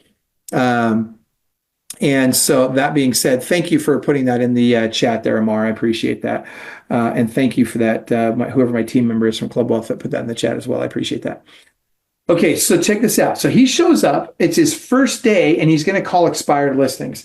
So he's coaching, of course, with Club Wealth. He's got one of our coaches as his coach, and his coach gave him some of our scripts that we recommend for calling FSBOs and expireds. And he sat there and he called, even though nobody showed up. He's like, you know what? I'm going to do this. I made a commitment to myself. I'm going to do it no matter what. So he starts making calls. And that young kid at 19 years old sat there for 8 hours that day and made expired calls. Guess how many expireds he set appointments with? Right? I want you to type it into your chat right now. How many expired appointments do you think this 19-year-old kid set on his first day with really no training at that point other than just a handful of scripts? Man, you guys are putting some big numbers in there. I saw 25, 15, 10. Those are some big numbers, right? That'd be pretty awesome. I'll tell you this. He, with no experience, got 12 appointments that day. And guys, here's what it comes down to. And you can do it too. If he can do it, you can do it, right? And by the way, he looked and sounded like he was still in puberty, right? So he didn't even sound like this uber professional guy, right? He sounded like a kid making the calls. But he set 12 appointments and he ended up listing 4 of those houses. Guys, showing up is 90% of the battle. And I'll tell you this. If I could choose between motivation and discipline, which one do you think is more valuable? Motivation or discipline? Type that in. And Rosanna, I'm going to show you how to get more of the expireds to answer the phone in just a second. I'm glad you brought that up. That's a great point. Okay. And look at that. I got people typing in discipline right now. That is exactly correct. Okay. I will tell you this. I can take the most motivated person in the world, and if they lack discipline, they're going to fail in this business. I can take the least motivated person in the world and I can give them discipline. And if they have discipline, they will make a ton of money in this business. Now, Parm, I know you were watching earlier. I hope you're still watching. I'm going to talk about Parm. He's a member of Austin's team, right? And so Parm, great guy, really good guy. Not a real excited guy, right? Like he's not a high energy, gregarious, out there, extroverted kind of guy. He's kind of an introvert. He's kind of a quiet guy, right? And by the way, is he super motivated? Sometimes, but watch this. He's disciplined most of the time. And I'll tell you that on his first, what was it? I want to say it was his first 11 listing appointments that he ever went on by himself, his first 11 listing appointments. That kid, and I say kid because he's a young guy, that kid listed 7 out of his first 11 listing appointments. And if he can do it, you can do it. All it takes is you got to show up every day. Now, I'm going to give you the schedule. I'm curious. And let me just ask you if you guys want me to share this, time permitting. I just want to make sure it's what you guys want to learn. Would you like me, if I could show you how to make whatever your average sales price is, like think about what's the average sales price in your market. Now, if I could show you to make that much money in gross commission income, working just 22 and a half hours a week, type in yes if you would do whatever I told you to do for 22 and a half hours a week to make that kind of money. Okay, if you would do that, type in yes. And if you'd like me to show you how to do that, type in yes. And guys on Facebook do the same thing. I want to see how many. Look at all the yeses. Whoa. Okay. Look at you guys. All right. Well, this is okay. I don't think most of you will do it, but I think some of you will. I hope you're one of the. I like Alan's being real honest. He's like, maybe. Okay. Well, check this out. He's like, okay, yes. So here's what you got to do. It's very, very simple. And I'm going to give you, and I'm telling you right now, this works. First and foremost, I need you to go to a physical office. Okay. None of this work from home stuff. Now, I get it. Some of you are the virtual brokerages. That's fine. Okay. There's nothing wrong with that.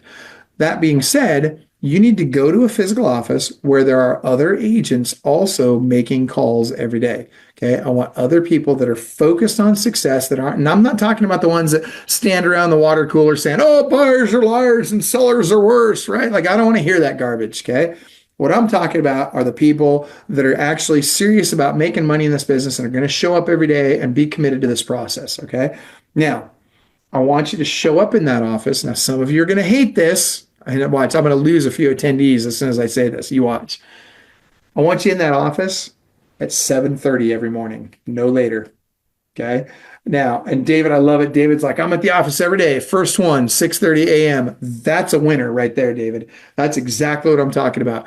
My daughter, Madison, right?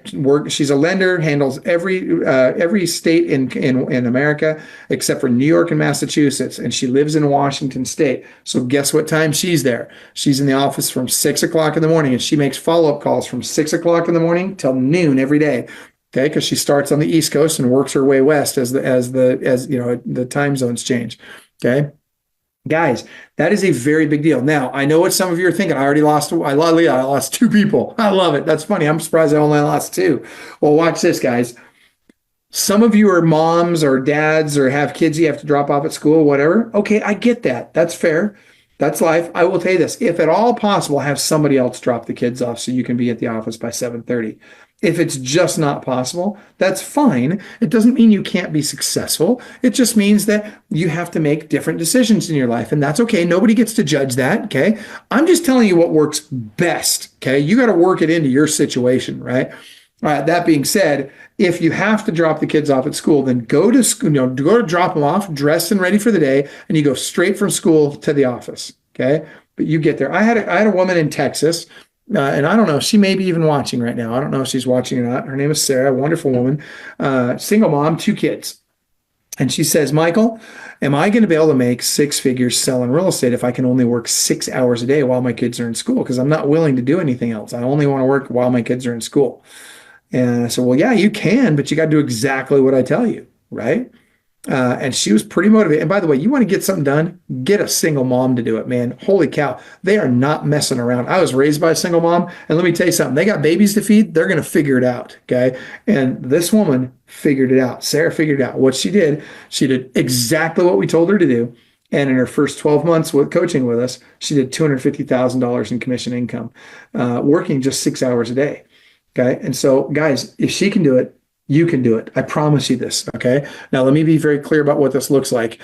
Sierra's like, oh, I'm there by 9. Oh, no one's answering phones at 7:30. I don't even want you to make calls at 7:30, Sierra. What I want you to do is I want you to be in the office from 7:30 to 8. What you're going to do is you're going to do a daily huddle with your team. Okay.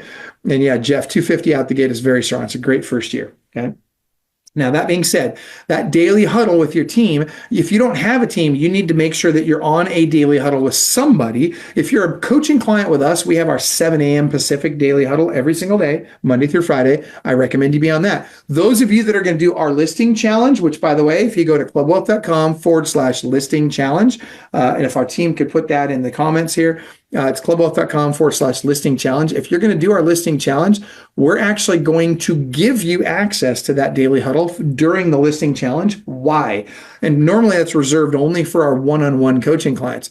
But I'm going to give everybody that does the challenge with us access to that daily huddle for those 30 days because it's that important. And I want to make sure that every single person that joins us on that challenge takes at least 5 listings that first month. Ideally, you should take more than that, but I want to make darn sure that every single one of you takes 5 listings during that 30-day challenge. Now, here's what your daily schedule needs to look like. Thank you for putting that in the chat, guys. All right, so Ulysses, here it is. So I want to make sure that I'm in the office from 7:30 to 8. I'm going to do the daily huddle from 8 o'clock until noon. This is important. There's only 3 things I do from 8 o'clock till noon: lead generation, lead follow-up, and lead conversion. Most of it's going to be lead generation, lead follow-up. Now, that means I'm hitting the phones. Now, a lot of you, I know you're freaking out when I say this. Michael, there's no way I'm going to do 4 hours. That's fine. I get that. In fact, for some of you, it would be a stretch to get you to do an hour.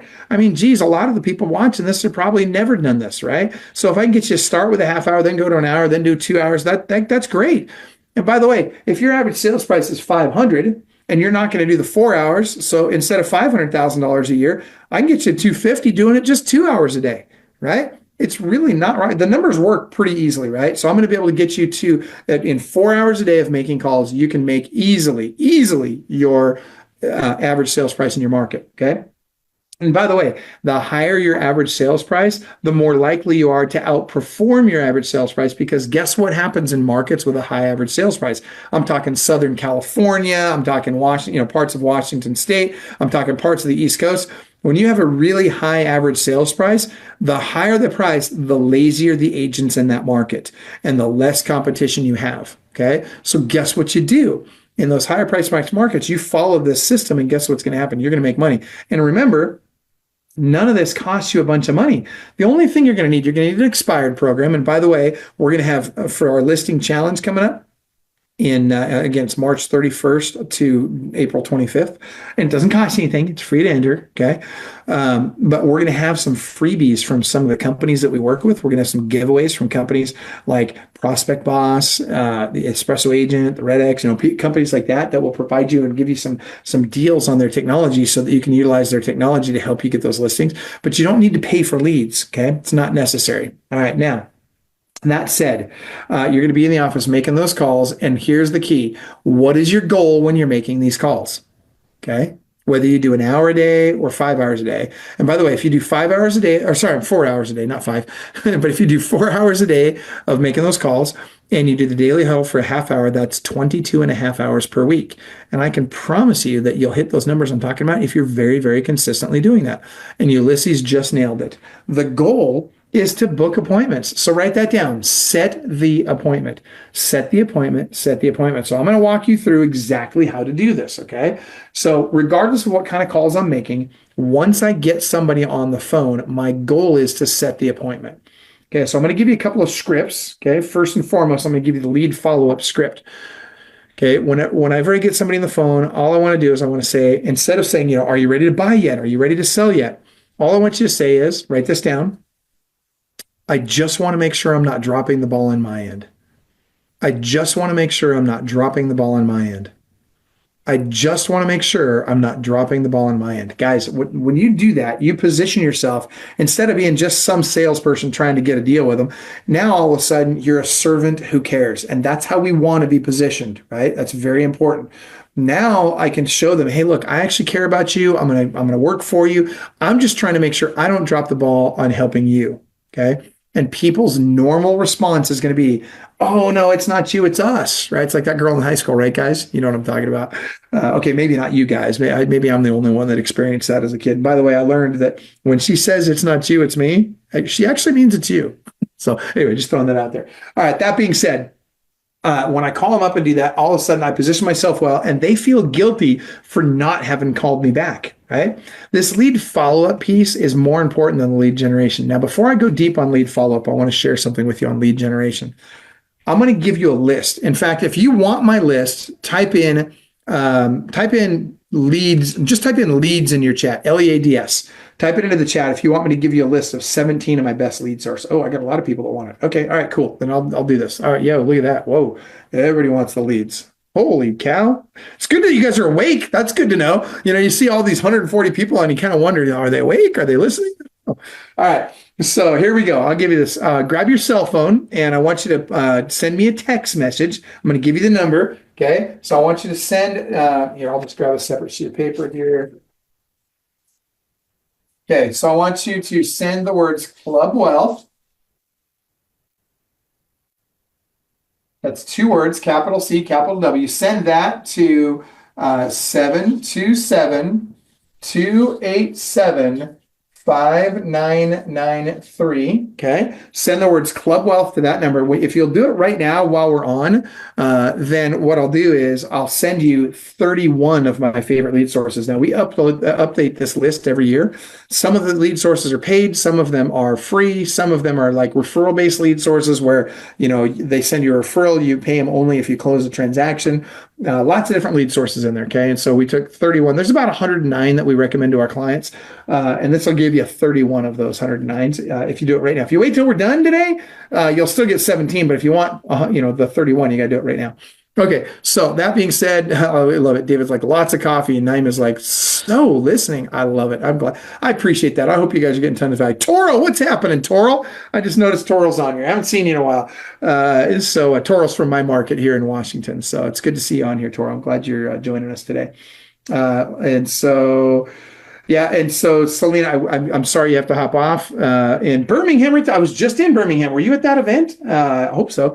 All right, that being said, send that text. I'll get to the leads. Now, let's talk about follow-up, because watch this. Everybody thinks that the problem is leads. The problem isn't leads, guys. The problem is follow-up. And when you hear them say the fortune is in the follow-up, they are absolutely correct, okay? The fortune really is in the follow-up. Now, I'm going to show you the keys to lead follow-up, all right? Oh, that's awesome. I'm glad you guys were in Birmingham with me. What a great event. You guys, that was a great audience, by the way. Birmingham, I'm telling you right now, Birmingham, my favorite audience of the year so far. And I've had some really good audiences this year. You guys were my favorite so far this year. I really enjoyed that room. Weren't the biggest audience, but you were a great audience, good people, and had a lot of fun with you guys. So that being said, don't forget, I'm in Arizona tomorrow. For those of you that are in Arizona, I'll be in Chandler tomorrow for a 3-hour event. All right, that being said, here's the 2 keys. Lead follow-up are, number 1, speed to lead. Guys, you have got to get to your leads quickly, all right? And when I say quickly, I mean within 30 seconds, okay? You have 30 seconds to get on the phone with each lead. Every second you wait beyond that 30 seconds, your chances of success plummet, okay? They drop precipitously every minute or every second after those 30 seconds.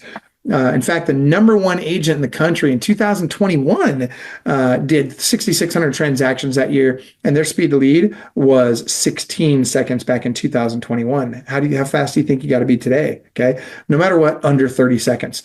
Okay, now the second key to lead follow-up is tenacity of follow-up. Guys, I cannot stress this one enough, okay?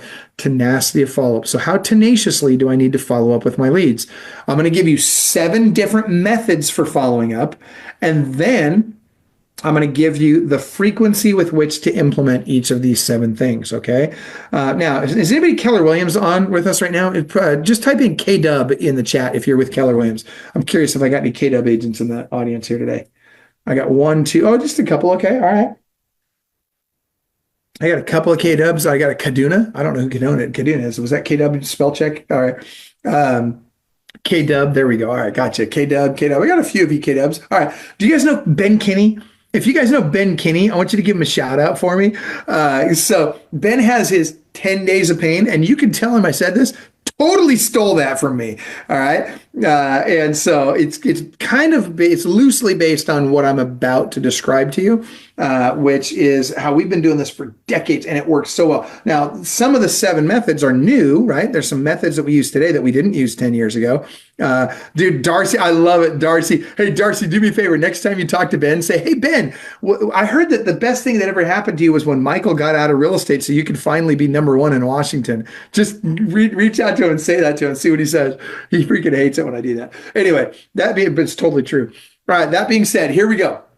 So I'm going to give you the 7 ways that I want you to follow up, all right? Write these down. And Ben is amazing. Ben's a very intelligent, Laura, I'm glad you mentioned that. Ben's a super smart guy. A lot of respect for Ben, a lot of respect. And he's done a really good job with Brevity, by the way. All right, that being said, write this down. So here's the 7 ways. Phone, text, email, video text, video email. Phone, text, email, video text, video email. Phone, text, email, video text, video email. And by the way, Amara, that's 2 words, capital C, capital W. Thank you for posting that. It's going to be 2 words, though, capital C, capital W. All right. So phone, text, email, video text, video email. Those are the first 5. Number 6 is very important. It's AI. Okay, that's artificial intelligence. Now I'm going to tell you about 2 products that I really like for artificial intelligence, okay? Number 1 is a product called Ylopo. Now, if you're not in at least tier 3, now, Michael, I know you're in tier 3. You could consider this. I would suggest everybody else that's not in at least tier 3 probably shouldn't consider Ylopo because it's pretty expensive, okay? To do it right, to use it properly, and to get all the value out of it, you're going to be about $3,500 a month, a little bit north of $3,500 a month, all in. Now, is it worth it? Yeah, it's a great product. Totally worth it, I think. Great product. In fact, one of the guys that kind of created the language behind it, right, that kind of wrote a lot of the scripting to kick it off, was one of our coaching clients, a guy named Barry Jenkins. Barry's a great guy. We took him from tier 2 all the way up to tier 6, where he was doing over 800 transactions a year. Really intelligent guy. He also was one of our coaches for a while. Love that guy. Super good guy. Anyway, great product called Ylopo. You can go, if you want to get a discount on that product, go to clubwealth.com/YLOPO. Clubwealth.com/YLOPO. It's a great product. All right, that being said, for those of you mere mortals like me who don't want to spend $3,500 a month on that particular technology, I would recommend a technology called Black Hat. BLACKHAT. BLACKHAT. Okay, now Black Hat, let me tell you about Black Hat. So what it does, it's an AI technology. It's text AI. And by the way, we've played with voice AI. We've played with text AI. We've played with video AI. You want to know what converts the best? It's the text AI by far. It's crushing right now. Now, I'm sure video and voice will get to the point where they convert better than they are now. But man, I got to tell you, we are just killing it with the text AI. We love that stuff. And so what it does is when you get a lead that comes in, it's going to text message that lead, and it's going to engage in conversation with that lead, and it's going to get that lead to thinking that AI is actually your assistant. They're not going to know it's AI. It's so good that they really think it's your assistant talking to them. And then what it's going to do is it's going to get you in contact with them. So you're going to take over that conversation. Somewhere in the first 4 or 5 text messages, you want to take over that conversation. But what it does is it buys you time, right? It gets them engaged. And the sooner we can get them engaged, the less likely they are to engage with someone else, right? So we love the technology. And instead of $3,500 a month, you're only paying $400 a month. And it's fantastic technology. And oh, by the way, how many of you have a CRM? I'm curious, what CRM do you guys have? If you don't have one, type in none. If you have a CRM, type in the name of the CRM that you're using. I'm curious what CRMs you guys have. Okay. Oh, Command. Okay, you're going to be Keller Williams there. Lofty, best CRM on the planet. I see some FUB. I see Wise Agent. Wise Agent's a great one too, especially for low cost. I see a lot of Lofties in here. By far the best CRM. I love Lofty right now. Now, KV Core, let me talk to you about that. If you're getting KV Core for free from your brokerage, awesome. Use it. That's fantastic. Okay. I like free. KV Core for free is a great product. Lofty right now, for dollar is the best product out there, okay, in terms of CRMs. Now, that being said, when you get Black Hat at $400 a month, it comes with Lofty, which, by the way, you would pay an extra, to just go get Lofty, you'd pay, it's easy to pay $500 a month just for Lofty. Now, check this out. Black Hat will work with any CRM. It'll work with FUB. It'll work with KV Core. It'll work with any of these. It'll bolt onto any of these. But if you don't want to pay for a CRM, get Black Hat, and they'll include Lofty at no extra charge. So you're getting a lot of value there for the money. Yes, it'll work with Command. Wait, hold on. I'm 99% sure it'll work, Chris. I'm 99% sure it works with Command. Command had some restrictions on data sharing at one point that may make it so it may not. I got to double check on that. If they still have the restriction on Zapier, then the answer is probably going to be no on Command. I don't know that for sure yet, though. But what it will do, and I shouldn't say no, because what it will do is as the leads come in, if you first run the leads into the Black Hat system and then push them to your CRM, it'll work with any CRM, because even Command will take inbound leads, right? So yes, most likely it will work with Command as well. I just don't know off the top of my head. Great question, though. Appreciate that. Okay, so anyway, that being said, now, if some of you I know are thinking, hey, Michael, I might end up wanting to talk to your daughter about working with her on mortgage. Anybody that's working with my daughter as one of their preferred lenders, doesn't have to be your only one, but if you're just giving her at bats, like you're willing to work with her as one of your preferred lenders, guess what? Madison will pay for half of your Black Hat. So instead of it costing $400 a month, now it's only $197 a month, and it comes with Lofty. And oh, by the way, she will also let you use her ISA team, which means now you've got live people calling your leads, getting them on the phone, and warm transferring them to you. And if you don't answer, they'll just set an appointment for you. Guys, you can't touch that for $197 anywhere else. So if you're interested in that, type mortgage into your, I know, right? Brittany's like, wow. Yeah, that is wow. And by the way, they do a great job of this. So if you're interested in that, type mortgage into your chat, and we'll have Madison reach out to you. You can also, if you're interested in the Black Hat product, type Black Hat in there. And we'll have them reach out to you about Black Hat. And then if you want to kind of get ahead of the crowd on that one, go to clubwealth.com/Black Hat. There it goes, clubwealth.com/Black Hat. And that will get you connected with them even faster, and they'll get you set up first. All right. So that being said, I'm going to finish the list out. So we had phone, text, email, video, text, video, email. And then we have AI, very important component. Now, do not solely rely on the AI. You still need to make your calls, okay? But then we also have my number 7, which I really love this one. And most people think this one is ridiculous, and most people think it doesn't work. I'm telling you guys, this one's actually really big, okay? It's kind of a sneaker, and it's one that when you understand how powerful it is and you put it to work for you, it will help tremendously. When I have a lead that I'm having a hard time getting a hold of, I'll find them on Facebook. I call this Facebook stalking, okay? I always like to joke. I tell people stalking used to be a 3 to 5 year sentence. Now it's a 6-figure income, right? Terrible, right? Okay, sorry. That's totally inappropriate. I shouldn't say that. Anyway, get this. Here's what I want you to think about. I'll find them on Facebook, and I'll send them a direct message. And guess what? They're not going to see that direct message. No, it's going to go into their filtered messages. They'll never see it. But then what I'm going to do is I'm going to go into their feed, and I'm going to find a place where they have been communicating back and forth with somebody in their feed. Now, here's where the genius of this really comes in. I'm going to hit reply to one of their comments. That's going to tag them in my comment. Now, when that happens, when I tag them in my comment, they're going to see it, right? Now it gets really interesting, because what I'm going to say is, hey, Susie, it's Michael. I've been trying to get a hold of you. By the way, here's my phone number. I also sent you a direct message. It probably went into your filtered messages, so you might want to check there. Now watch this. Is Susie going to call me?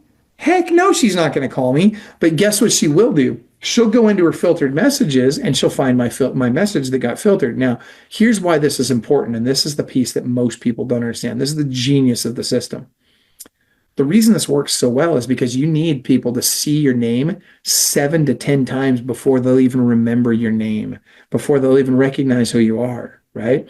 And so this gives me 3 to 6 touches, because when they go to their direct message, and they'll always go there and they'll open that message up. And when they open that message up, guess what happens? Facebook, now, is it going to convert them to a lead for me now right away? No, but Facebook thinks we know each other at this point. And so what it will do is it will feed just a little bit of my content to that person. Not a ton. I'm not talking about, all of a sudden they see me everywhere they go, but it's going to feed them just a little bit of content. And that's going to give me more and more touches with this person, as well as they saw my comment, then they saw my message. Now they're seeing a few of my posts. Guys, all of this conspires together with me making phone calls and all the others of the 7 methods that I'm utilizing to all of a sudden get me top of mind, top of consciousness. It's a very, very big deal. Now, let's take this a step further. So speed to lead and tenacity of follow. So here's the 7 ways. We talked about the 7 ways that we need to follow up. Here's the frequency with which we need to follow up. Okay, write this down. You're going to freak out about this. Okay, but this works, I promise.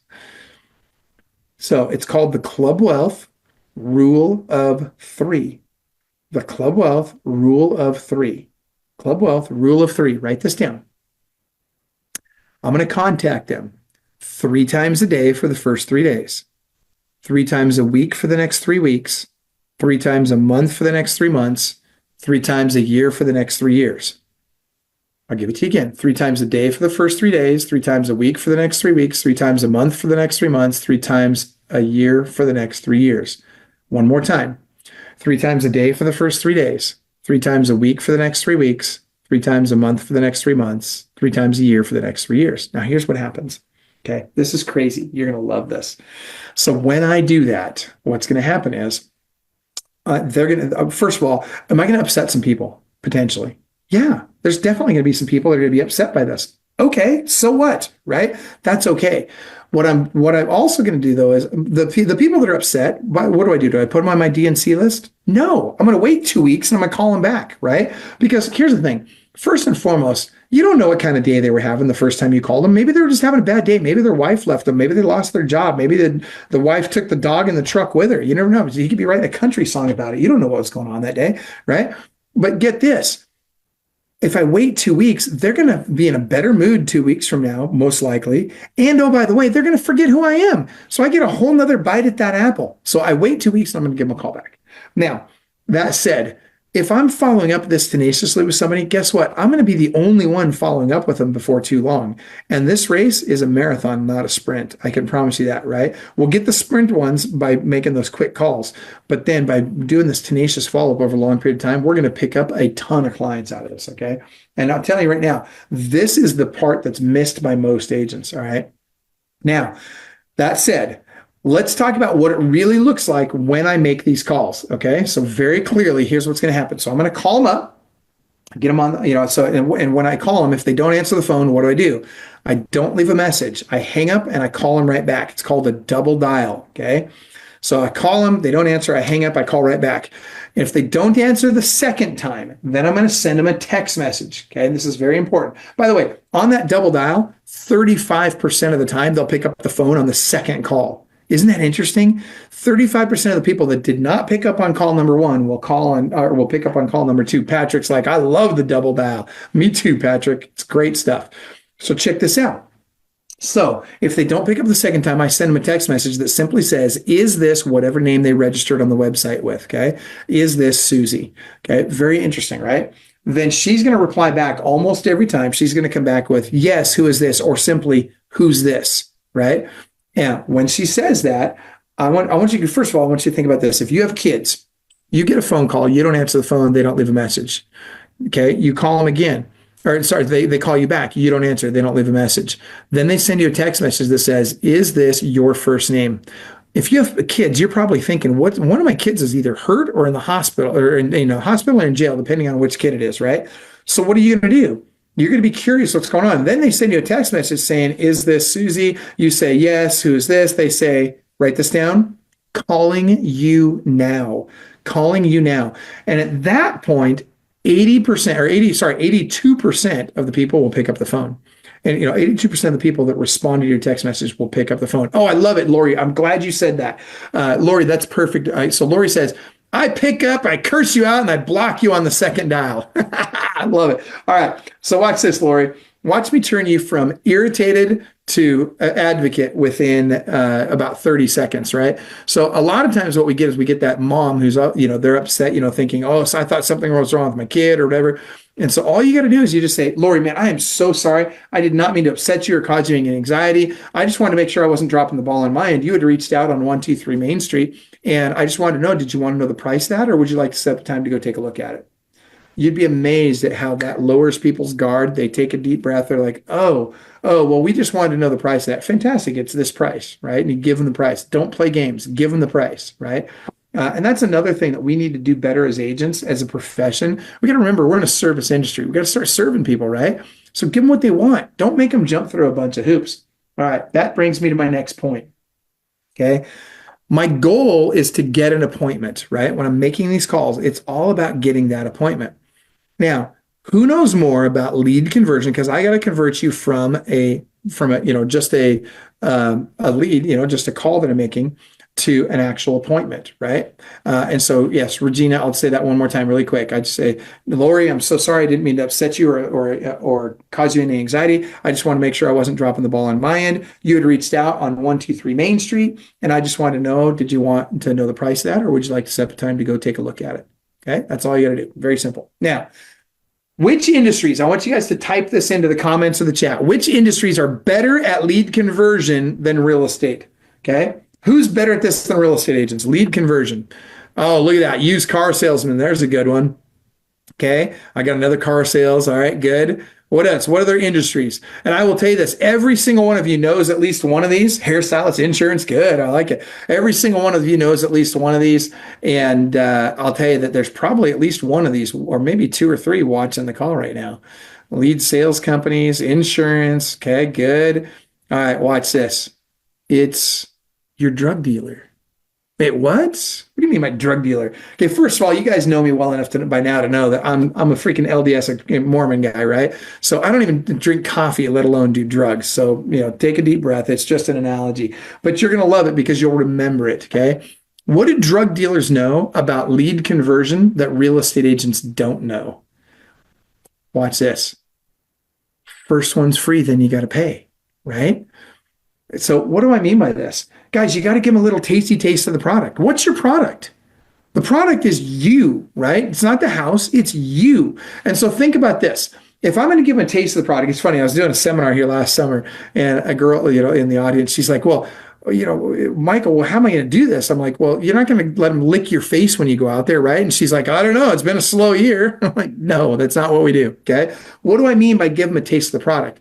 You getting face to face with the customer is how they get to taste the product, right? That's how they get to know you. And watch this. I'll bet you if you all were to raise your hands, if I had you in a room right now, every single person on this call sells better face to face than we do over the phone, right? So guess what? We need to get face to face with people as fast as humanly possible. Now, before we do that, we want to make sure they get pre-approved or pre-qualified, right? No, that is sales prevention 101. Stop trying to get them pre-qualified or pre-approved first. Instead, I want you to think about the drug dealer. First one's free, then you got to pay. I'll show anyone a house once, okay? Because now I can get in front of them, and you'd be surprised how the situation changes, their story changes, the relationship changes when you get face to face with them, right? So I'll show anybody a house once. And then before I go in, now this is important, right? Because when do I go over the buyer agency agreement with them, right? Do I go over that on the phone with them, or do I do it in person? Here's the answer. You do it in person. Never go over that over the phone. I want to go in person. Once I'm face to face with them, then I go over the buyer agency agreement. Now, I don't open that door until they've signed a buyer agency agreement. Now, that could be just a one-time buyer agency agreement for that house. That's fine. But if they're not willing to sign something that says, hey, if I buy this particular house, I'll buy it from you. Guys, they're not worth showing the house to anyway. So leave at that point, right? There's nothing wrong with that. You're not asking for the world here. You're asking them to just honor the fact that you don't even get paid unless you show them the house. And besides that, it's the federal law. You have to do this according to federal law. So, or I should say, according to the current interpretation of federal law. We'll put it that way. All right. That being said, I want to get out there. I want to show everybody those houses. Okay. Very important. Now, let's talk about whether or not I should be working with buyers or sellers. Okay. This is a very important component. All right. So Zillow just did a study, and they found something that I've been saying for over 30 years. Okay. Now you guys probably, those of you that are Keller Williams, you guys probably know Chris Heller, good friend of mine, really good guy. Chris and I were two of the first people to build teams across the country. And there were a few others. Jay Kinder was another good friend of ours. He was building teams at the time as well. And I'll tell you that when we were doing this, what we were trying to do is we were trying to do what's called segmenting the workflow. Write that down. Segment the workflow. Segment the workflow. Yes, Jerry, I know you have to have them sign before you show it, but you don't have to sign before you go out to the house. So you have them sign it on the hood of your car before you go in. That's what I would recommend. Okay. And again, Cam, that's exactly the same thing. Again, there's a difference between showing it. Showing it is opening the door, right? So right up until that point, that's when I'm going to meet them out there, get the buyer agency agreement signed, then I'm going to open up the door. All right. Now, segment the workflow. Let's talk about what this looks like. The study that Zillow just did says that agents that specialize in either working with buyers or with sellers literally make 25% more than those who work with both buyers and sellers. Guys, I've been telling everybody this for 30 years, but nobody was listening. I should say very few people were listening. But those that did listen made a killing in that period of time, okay? So get this. This is what you want to do. You got to decide, what am I best at? Am I best at working with buyers, or am I best at working with sellers? And I'll show you in a second here. I'm going to show you how to determine that. But here's the key. This is a lot easier if you're on a team, okay? Now, you don't have to be the team leader, but I will tell you there's a lot of value in being on a team or building a team, one of the two. And does that mean you can't be successful as a solo agent? No, of course you can be successful as a solo agent. I don't mean to say that at all. But I'm saying a team could be just you and an assistant. It could be you and an assistant, maybe a showing agent, or it could be a traditional full-size team. Right? There's lots of ways to do this. I don't want you to get hung up on any one particular way that this has to be done. But I want you to understand the teams are just leverage, right? You're leveraging a team. If you're a member of a team, let's say you're not even the team leader, you're just a member of the team. Guess what? You get to leverage that team, right? Their assistant is your assistant. Their leads are your leads. Their systems are your systems. And you're paying for all that stuff either way, right? So it's not like a lot of people think, oh, I'm giving away half my commission. That's not true. You're buying those services either way. All it is, it's like a co-op, right? And so think about like, farmers. Instead of going out and buying a combine, which most farmers can't afford $1 million plus combine. So what do? They form a co-op with several other farmers. They get together, they use their combined money to go buy the combine and they take turns using it. Okay. That's leverage. Okay. And that's basically like being on a team. The difference is that you save a lot of money when you're on the team, right? Because guess what? You're getting better pricing on a lot of these things and you're getting economies of scale with this that you don't get as a solo agent. And so it's really easy to see how very quickly you can end up making 25% more than a solo agent trying to do it all on their own. All right. That being said, we coach both. And by the way, we coach the top teams around the country and we coach brand new agents and I love them both. Okay. So don't get hung up on which one you have to do. There's no one right answer, but whatever you're going to do, be disciplined and be committed to it. All right. All right. That being said, let's talk about how do I tell which one I should be? All right. So here's kind of a personality test. I want you guys to just close your eyes really quick and just think about this. I'm going to give you two different personality types. And when I get to the one that you think describes you, type in "that's me" into the chat. Okay. Or type in one or two in the chat. Okay. One being personality type number one, which I'm going to give you now, and then two being personality type number two. All right. Personality type number one. I'm going to get in there. I'm going to talk to them. I'm going to deliver world-class customer service. I'm going to give them a ton of value. I'm going to educate them, guide them through the process. I'm going to leave no stone unturned. And I'm going to make sure they love me when this is over, so they'll send me all their referrals. If that describes you, type in number one. Number two, here's the second personality type. I'm going to go up to that front door.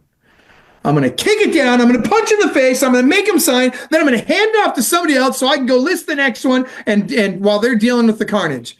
If that describes you, type two in the chat. Okay. Now, watch this. I got a lot of ones in there. I got 1, 2. Look at that. I got a 2. Okay. Here's the interesting thing.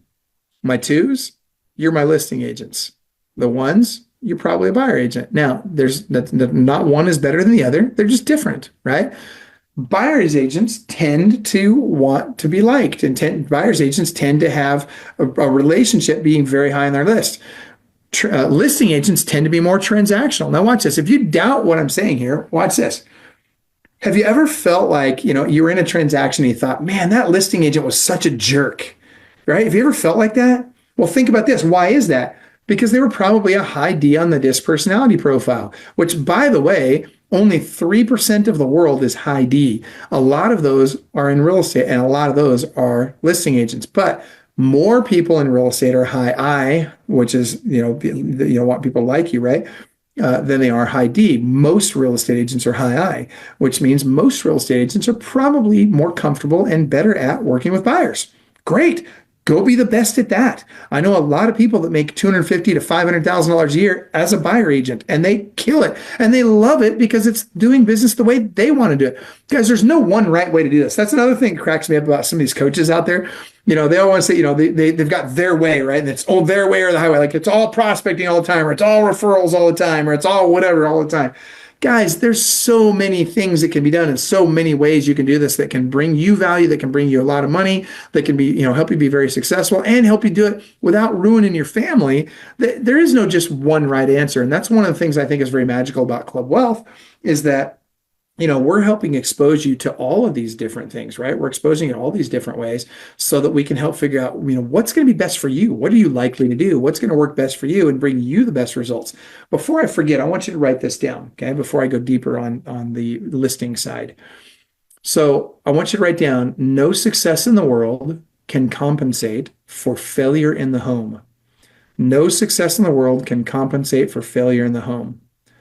If you agree with that, could you type amen into the chat and into the Facebook comments there for me?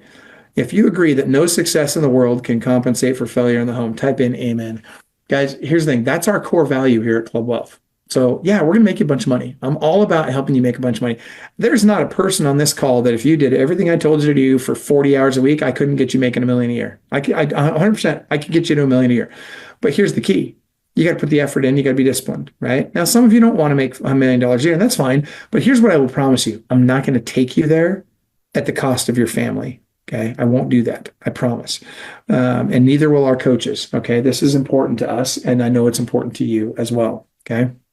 All right. So that said, I know that regardless of what I've taught you so far, you're all probably going to want to learn how to list more homes. So let me just double check because I want to show you what to do on the listing appointment. I'm looking at my time. We're perfect on time. Okay, so those of you that would like to learn how to list more houses and actually how to do the listing appointment, type in listing into the chat and into the comments in Facebook. If I get enough people on this, I'm going to do this. Otherwise, I'm going to take this in a different direction. Okay, look at these level. You're all typing it in now. Oh, look out. Okay. All right, that's good. All right, let's go. Let's talk about this. All right. So, guys, so I told you earlier that I've listed literally, I've probably more homes than anybody. I'll say resale, retail resale listings than probably any other agent to ever walk the planet. And so I've been on over 10,000 listing appointments. And on those 10,000 listing appointments, I really nailed down a process and figured out, how to do this in a way that I got the listing 93% of the time. And I was able to list 50 to 75 homes a month, working just 12 days per month. Now, how in the heck is that even possible? Okay. Well, you got to be really organized, first of all. Okay. Had to have a team. I had to have an assistant and actually multiple assistants to help me with these listings because I'd go get the listing and hand them off. One of the things that was very, very, very important for me is a licensed assistant. Okay. Now, this is critical because my licensed assistant, like if I want to be a real baller listing agent, now you can take listings and you can then do all the negotiations yourself and all this stuff. But to be honest with you, that's not necessary. And I know a lot of people are going to disagree with me on this and are going to probably say, oh, but Michael, they hired me. They didn't hire my assistant. And they expect me to put my best foot forward. And that's me negotiating, blah, blah. And I'm just going to be real honest with you. When I hear people say that, that's ego to me. Okay.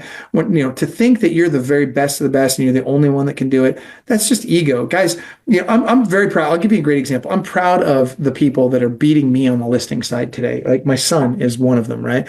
I didn't list 150 homes my third year selling real estate. Not even close, right? That kid's a decade ahead of my career, right? And so I'm proud of it. I'm also proud of Liz McDonald. Liz McDonald is one of our coaches here at Club Wealth. And by the way, she's going to be speaking at our listing agent boot camp coming up in April 28th and 29th in Nashville, Tennessee. If you're interested in attending that, by the way, go to clubwealth.com/LABC. If I get my team member to plug that in for me, clubwealth.com/LABC. And it's possible, Lou, I'm hoping that we'll be able to get you that 20 minutes or the last 20 minutes here at some point. And we'll see if we can't get this posted. Maybe check Facebook. Maybe you can watch it there. Joseph said he's coming. I love it. Joseph, I'm stoked that you're going to be there, man. That's great. Hold on. Regina asks, does a licensed assistant have to join the board and the MLS? I don't know. It depends on your jurisdiction. That's going to be different everywhere. So I don't know the answer to that. What I can tell you is that a licensed assistant, just like when you go to, I want you to think about this. Let's back up. When you went to the dentist last, did the dentist clean your teeth? No, probably not. And so I love it. Cecilia's going to be at LABC also. I'm glad. I can't wait to see you there, Cecilia. But I guess the dentist didn't clean your teeth, did he? It was probably the hygienist, right? So guys, we need to think more like the dentistry industry, right? Why? Because those guys have figured it out. They've figured out how to leverage the talents of each and every individual on the team and to make sure that those people that are the best at certain things are doing just that thing. Again, this is called segmenting the workflow. This is exactly what Zillow was talking about with their study as well. Okay. And so what I want you to think about is if I can take that listing and hand it off to a licensed assistant, it's like co-listing it with another agent, right? They just happen to be full-time for me. And instead of paying them on commission, I'm paying them an hourly rate, which is very good because that's a lot more affordable than to pay them on commission. So I can achieve economies of scale with this. By the way, those of you that are running teams, you ought to be operating at 28 to 32% profitability. That's where you should be. Most team leaders are not there. Most team leaders are somewhere between 18 and 20% profitability, some even lower than that. But getting to 28 to 32% is very, very doable with the right systems and strategies in place and putting the right discipline behind it. So that said, get that licensed assistant. It will make a difference. Now, are VAs a good thing also? Yes. I probably have 50 VAs working for me right now. Okay. I love VAs. Okay. But I want some of my people have to be in-house right next to me. In particular, I need my licensed assistant to be in the room with me. Okay. All right. Next, I should say in the office right there. Okay. Now, That said, when you go to get a listing, okay, there's a couple of things you need to do. Number one, stop using electronic documents, okay? The baby boomers hate your electronic gadgets and your electronic signatures and all this stuff. And I'm not talking about buyer appointments, I'm just talking about listing appointments. But instead of using electronic documents, I want you to do everything on pen and paper. Okay. And there's two reasons for this. Number one, because your baby boomers prefer it. And number two, because you'll make more money. I'm going to give you an example. Now, you guys are not allowed to talk commissions amongst yourselves, but guess what? Because it would be a violation of the Sherman Antitrust Act, right? But guess what? I'm not a real estate agent today, so I can talk commissions all I want. So I'm going to share some stuff with you. I'm not going to tell you what to charge, okay? I want you to figure that out. And if you're coaching with us, I can certainly help you with that. And I'll tell you this, you should be charging more than you are. But watch this. If I've got a $500,000 listing, okay, I'm just going to use that as my numbers. Okay, most agents, so I take $500,000 times 2.5%. That's $12,500, right? Okay, that's what most agents are going to make on that listing. I'm going to show you guys how to make $25,000 on that same listing and have your clients freaking love you for it. Okay, if you'd like me to show you that, type in just put a show me the money in the chat. Okay, I want to see, like, you guys want me to show you how to charge double what most agents are charging and have your clients love you for it? Because I'm telling you right now, when I show you this, it's one of those things you can't unsee. It's kind of like seeing grandma naked. Like, dude, you can't unsee that stuff. Sorry if that brings back bad memories for you. I apologize. And if you're grandpa, hey man, dude, you do you. Anyway, that said, that's so bad. All right.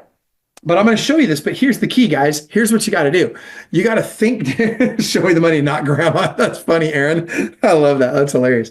So here's the thing, guys. You got to think differently about this process, okay? Now, before I show you that, I want you to understand that using electronic documents is risking $12,500 to $25,000 every time. Because if I walk into the house and I drop my iPad and it breaks, I'm missing out on that money. Because I'll tell you right now, if you don't get the listing the first appointment, your chances of getting the listing later plummet. You got to get it on the first appointment, okay? It's mission critical. And what's up, Mike Romero? I see you on Facebook. It's good to see you, brother. Mike is part of Madison's team, by the way, her mortgage team. So it's good to see you on the call here, Mike. I appreciate you being on. So get this. I've got $12,500 to $25,000 on the line. What if I drop my iPad? What if the battery runs out, the operating system crashes, heaven forbid, they don't have internet? There's a million different ways this can go sideways, and I've lost this big, huge check. I'm not putting that at risk over a piece of technology. Furthermore, when I'm on my appointments, I carry 4 blue ink pens and 1 red ink pen, okay? Now, here's where this gets really interesting. Okay. And by the way, the red ink pen, I'm going to start with this. The red ink pen makes me millions of dollars. And here's how it made me millions of dollars. I use a 44-point listing appointment checklist. Okay. And so when I'm on an appointment, I'm going through my checklist. I don't use an electronic presentation. Okay. And by the way, neither do any of the top agents I know. Anybody I know that's listing north of 70 homes a year, guess what? They're using the checklist like I use it. And by the way, if you want a copy of my checklist, to put your email address, say 44-point checklist, and with your email address in the chat, and I'll have them get you a copy of my checklist. But check this out. That red pen, every time I'm on an appointment, if I hear something that I haven't heard before on an appointment, or if for some reason, I think of something that I hadn't thought of before that I should use on appointments, I'll take my red pen and I'll jot that down just in a couple of words in red. That way, when I hand it back off to my assistant, guess what my assistant's going to do? She knows when she sees red, she needs to change all my future checklists to include that item. When that happens, guess what? Every appointment I go on, my listing appointment's getting better and better and better. Can you imagine how great your appointments would be if you did this on just 5 or 10 appointments? What if you did it on 20, 30, 100 appointments? Could you imagine how amazing this would be for you and how much better your checklist would get every time? So I'll happily send you a copy of mine, but use the red pen. The blue pen is crazy. Watch this. The blue pen makes me a boatload of money. So I carry 4 of these with me on every appointment. That's 1 for me, 1 for Mr. Seller, 1 for Mrs. Seller, and a spare in case we run out of ink. Okay.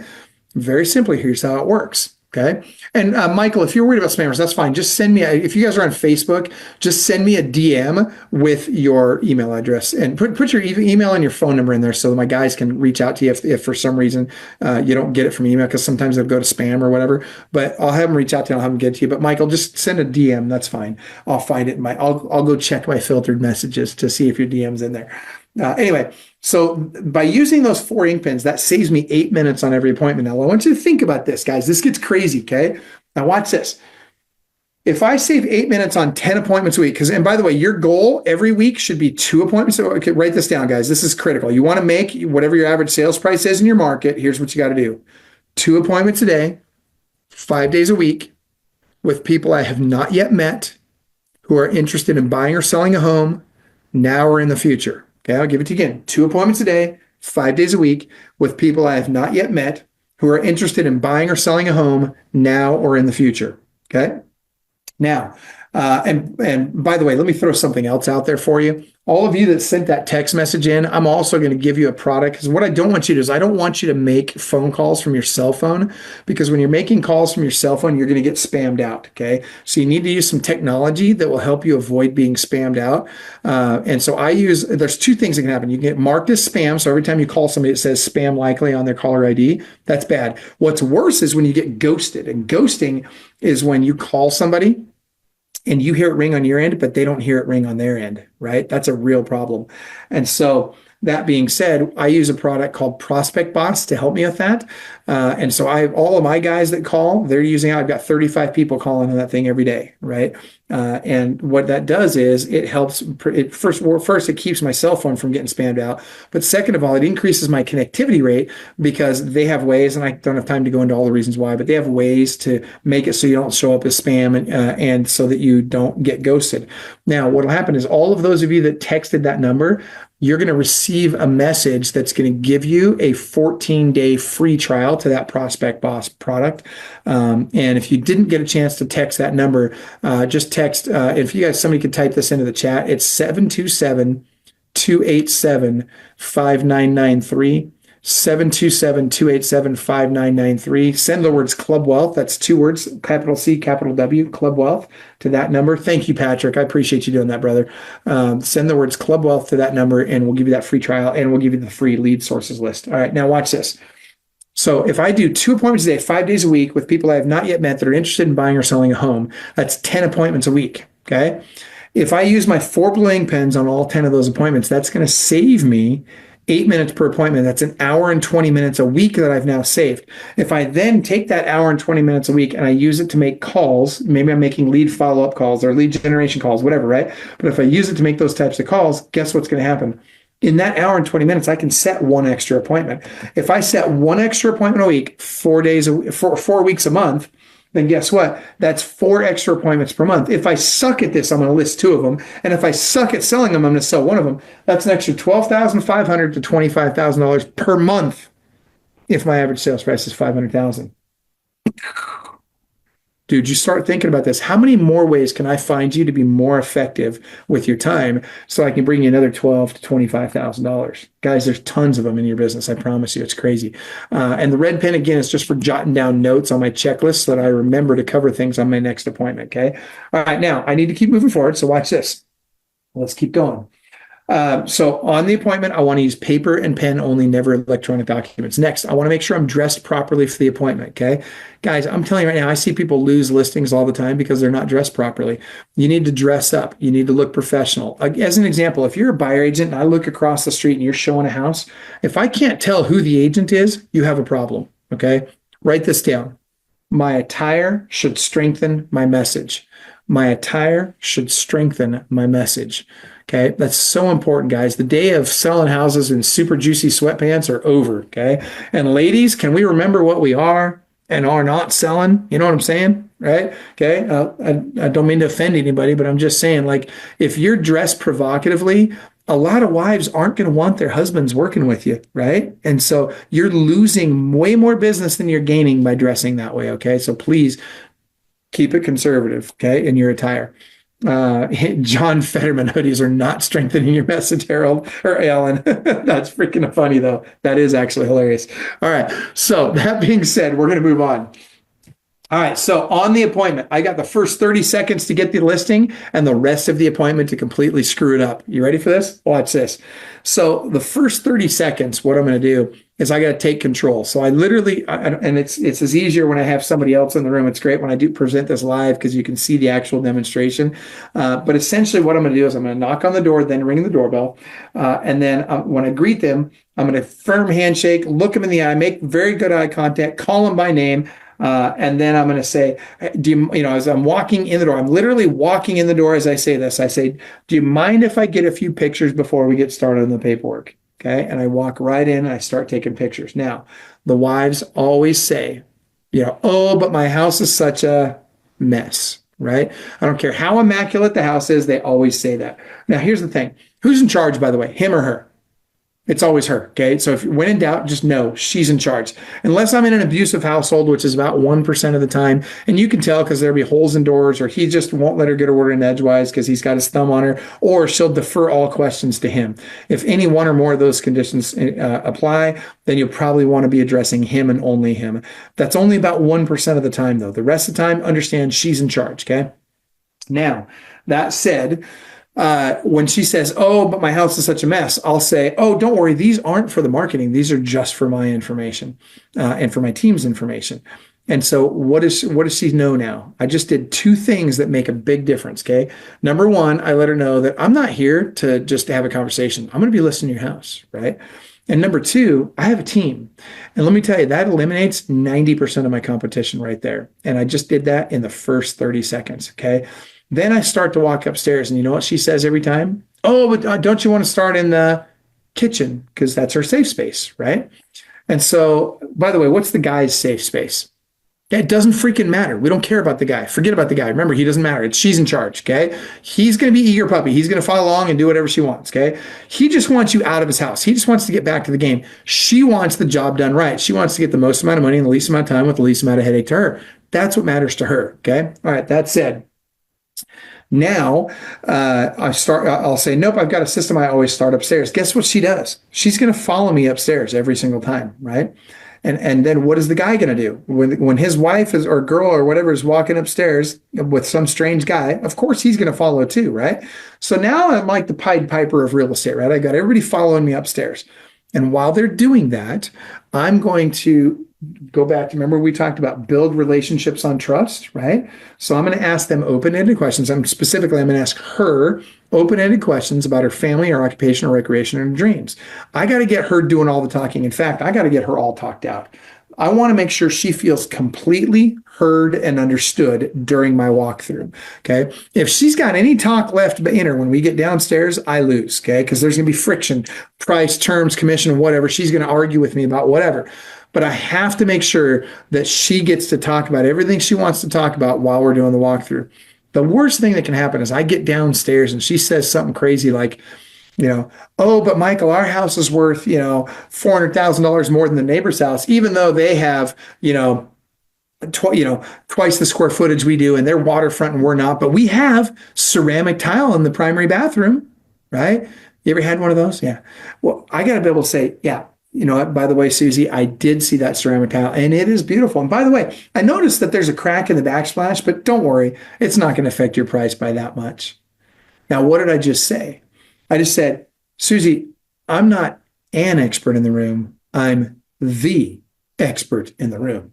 And guys, you have to find a way to be able to convey that in an appropriate, non-offensive way sometime during this listing presentation. Otherwise, and ideally during the walkthrough, otherwise, she's going to give you friction because she's going to think she's an expert too. Okay. You got to make sure that, and again, remember, it doesn't matter that they like you. It matters that they trust you.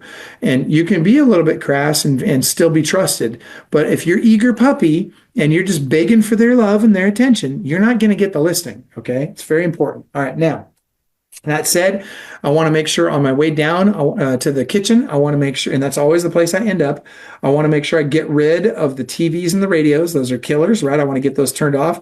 But the biggest killers of listing appointments are what? Kids and pets. Kids and pets. So one of the things I want to do is I'm just going to look Mrs. Seller right in the eye. I'm going to say, Mrs. Seller, would it be okay with you if we just put the kids in the kennel and the pets in the other room while we go for the paperwork?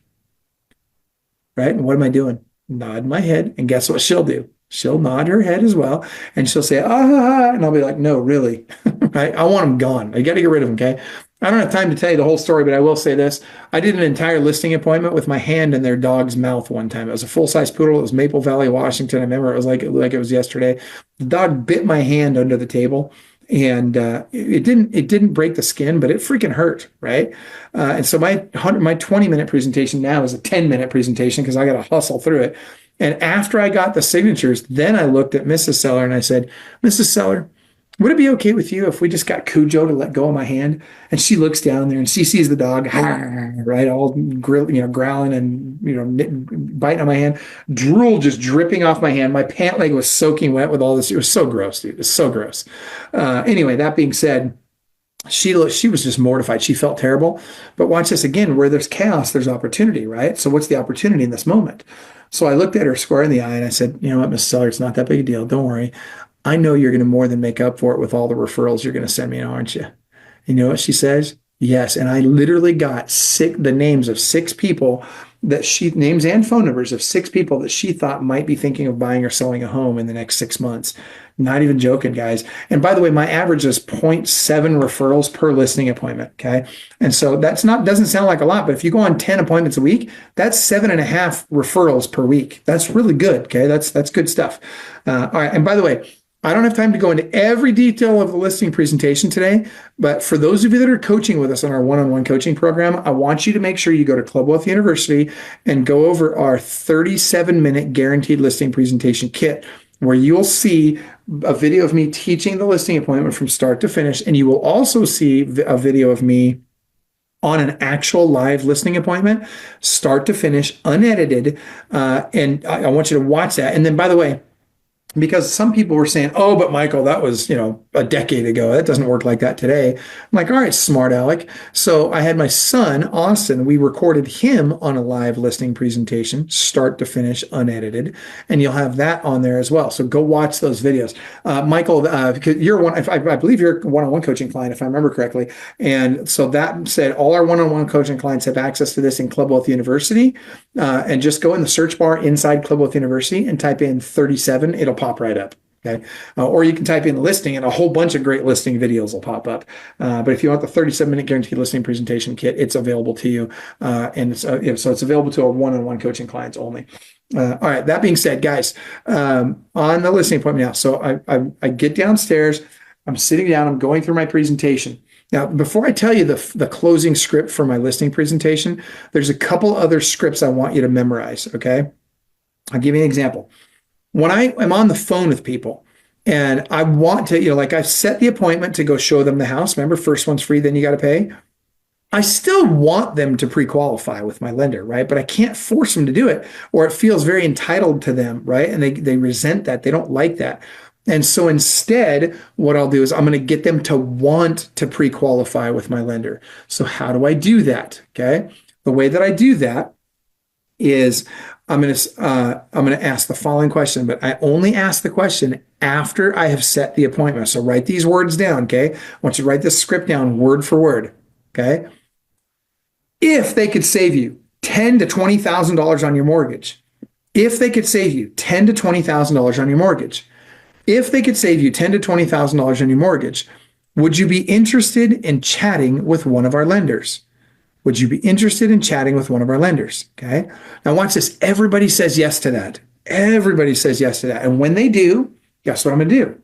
I'm not going to give my lender their name. Because first of all, I'm not going to give them my lender's name because they guaranteed won't call the lender. If I give the lender their name, the only people that suck worse at lead follow-up than real estate agents is freaking lenders, right? So the chances of them following up aren't very good. So what do? I'm going to warm transfer that call to my lender right now. Now, there's 2 ways to do this. One, you could just warm transfer it, right? You could just add the lender into the call, 3-way call.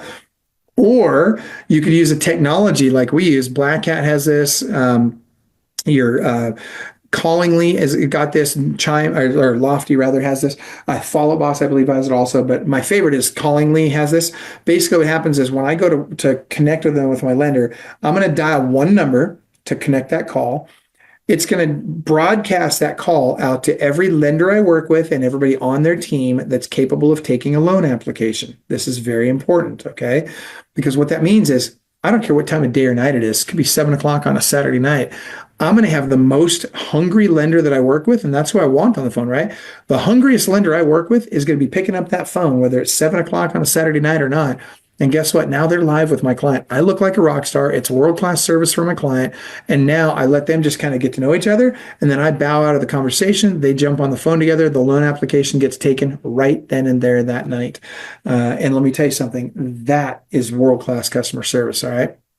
Okay, so now that said, and by Ulysses, the 37-minute guaranteed listing presentation kit is only available to one-on-one clients. You guys have access to it there through Club Wealth University, and I believe my assistant there put that. And I apologize. I just see Club Wealth on there, so I don't know who it is that's doing this. I apologize, but thank you on my team, whoever you are. And so anyway, that being said, in terms of the lender meetup, what I want to do is I want to broadcast that call out to each of the lenders that I work with and everybody on their team that can take a loan application. Okay. It's really important. And I'm telling you, and it's got to be a lender that knows how to endorse me just like I endorse them, right? So they need to be saying, "Oh my gosh, Michael's the best agent out there. You know, he's world class. Did you know he's the number one agent in the world in terms of transactions closed, et cetera, whatever your USP is." And then I need to be doing the same thing for my lender. I need to state the authority of my lender, right? So what is it about my lender that makes them so great, right? You want to be able to state that, and they need to be able to do the same for you. Okay, it makes a big difference. Okay. All right, now, the next script that I want you to memorize, when you go on a buyer appointment, for anybody on the call that's going to do buyer appointments, this is what I want you to say. At the end of the appointment, this is very important, okay? When you've shown the house, on every showing, I want you to ask them the following question. Write this down. At what price would this be a great deal for you? At what price would this be a great deal for you? At what price would this be a great deal for you? Okay, now, this is awesome. You guys are, I'm loving this. I can't believe that you guys are still on and so involved and paying close attention. I love this, man. What a great audience. All right, so here we go. If they say, let's say you're showing a $500,000 house and they say $250,000, what do?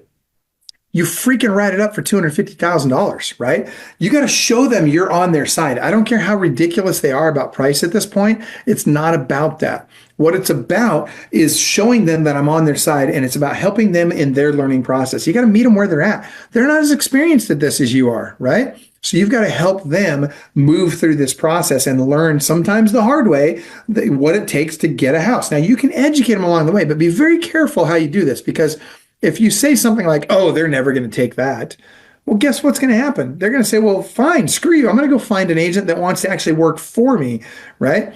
And so you got to make sure, again, that you show your clients you're on their side. This is so important, you guys. Okay, next.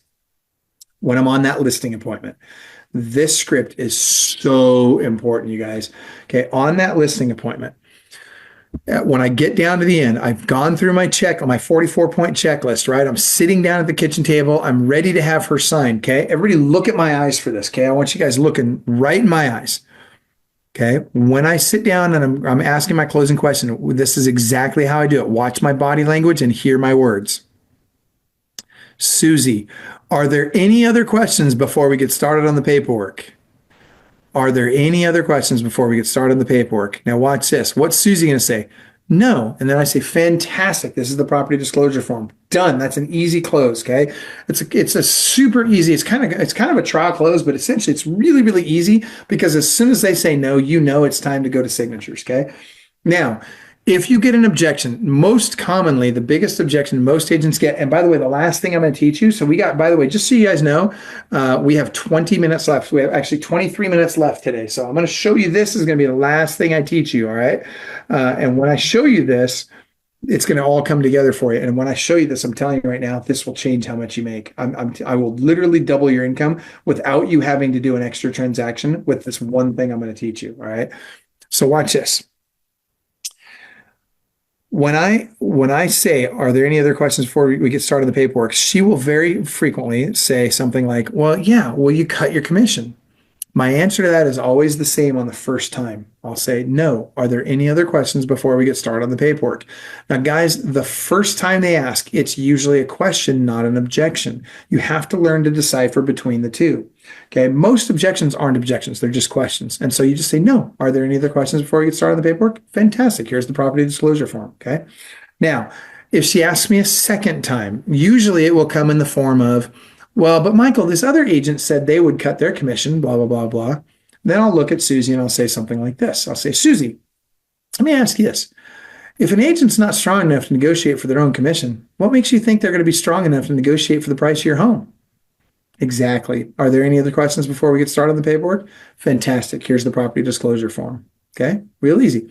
Now, if she asks me a third time, and this does happen occasionally, not very often, but if for some crazy reason she asks me a third time, then I'm going to say, Susie, as we discussed earlier on our appointment today, my listings sell on average for 5.25% more than the average listings in the marketplace, which means I'm getting my clients 5.25% more than my competitors are. So what I have to ask you next is really the only question I have is, what's more important to you? How much I make or how much you make? Because you know you're going to make an extra 3.25% just working with me, right? Even if I charge you 2% more. So what she'll say every time is, oh no, how much I make? Fantastic. Are there any other questions before we get started on the paperwork? Great. This is the property disclosure form. Game over. And that will solve it 9 times out of 10, guys. It's really that easy. And I'll tell you, I've used this on thousands of appointments with great success, and I know you can too. Okay. Now, before I teach you this last piece, and I appreciate the likes and the loves and the shares and all that you guys are doing on Facebook. Thank you very much for that. And I really do appreciate that. Seriously, guys, thank you for sharing this. And thank you for, tagging people in it and commenting on it. I really do appreciate that. Now, watch this, guys. Before I teach you this last thing, I want to ask you guys a couple of questions. Number one, please type this in the chat or into the Facebook feed if you're on Facebook. How many of you have learned at least one thing that you will implement in your business no matter what? And if you've learned at least one thing that you will implement in your business no matter what, I want you to type in, this has been great. Right? Type that into your chat or into the Facebook feed here. I just want to know how many of you got at least one thing that you'll implement no matter what. Type this has been great into the chat or into the Facebook stream. Okay.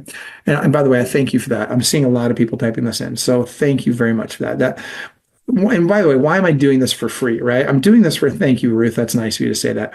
I'm doing this for free because I want you saying to yourself, man, if he'll bring me this much value for free, I can't imagine what he's going to do when I'm paying him, right? And literally, I want you every time you're working with us, I want you to turn around saying, man, I get that too. And so here's the thing. Can I just have your permission?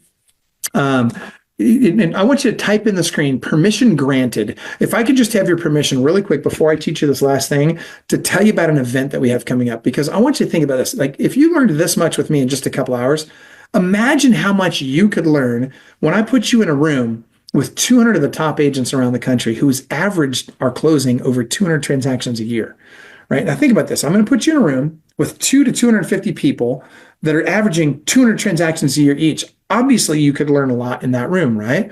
And so if it's okay with you, and I appreciate the permission granted, thank you guys for that. What I'm going to do is I'm just going to tell you really quick about this event we have coming up and about what it's like coaching with us, okay? I'm going to do this really quick so that I can get to this. And I promise I'm going to have you out of here in, oh, look at that. I got 19 minutes, okay? I'm going to have you out of here in 19 minutes. So I'm going to teach you this, and I'm going to tell you about this, and I'm going to teach you that. Okay, so this event that we have coming up, it's called our Listing Agent Boot Camp, okay? Now, I'm going to tell you this. It is $997 to attend this event. It's in Nashville, Tennessee. And I will promise you, it is the very best event you will ever attend in this business. I'm not even kidding you. And you'll find out, I'm going to show you, I'm going to guarantee it in a minute. I'm going to put my money where my mouth is, and I'm going to guarantee it in a minute. But watch this.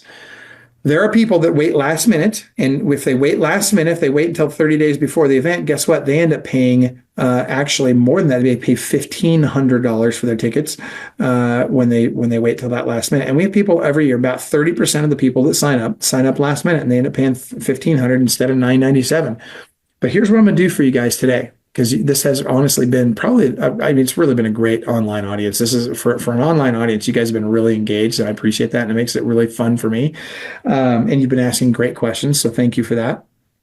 So what I'm going to do is for those of you that are on this call right now, I'm going to give you the deal that I normally only give at my live in-person events, but you got to do it right now. So for those of you that want to come to this event, it is in Nashville, Tennessee, April 28th and 29th. And instead of $1,500 or $997, I'll actually give it to you for $497. So, but you got to do it right now while we're on this call. So you got to go to clubwealth.com/LABC. What's going to happen is they're going to run your card. It's going to say $997, but if you do it today, right now, and I'm saying while we're on here live, today is March 4th, 2025, 11:13 a.m. Pacific. Okay. So for any of you that do it, or for those of you that do it, I know there'll be several of you doing this, that do it right now, you'll get it for $497. Now, let me tell you about the event really quick while you're thinking about this or while you're getting ready to do it. And by the way, I know some of you are already going, and I'm very excited for that. And it looks like, oh, look at that. Steven's coming with his son. I got Cecilia's coming. If you guys are coming to the event, or if you've been to one of our events, could you type in, why do you go to our events? What do you get out of them? Why do you like them? Just give a little testimony about our events if you've been to one. And if it's your first event you're coming to, say, I'm coming and it's my first time.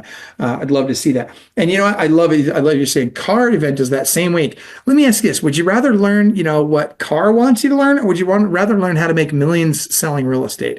Like, seriously, are you really going to choose Car over? I mean, that makes no sense to me, right? All right. So that being said, Crystal, I promise you'll be glad you came to this instead of going to Car. All right. Now watch this. Here's what the event's like. The event it's 2 full days.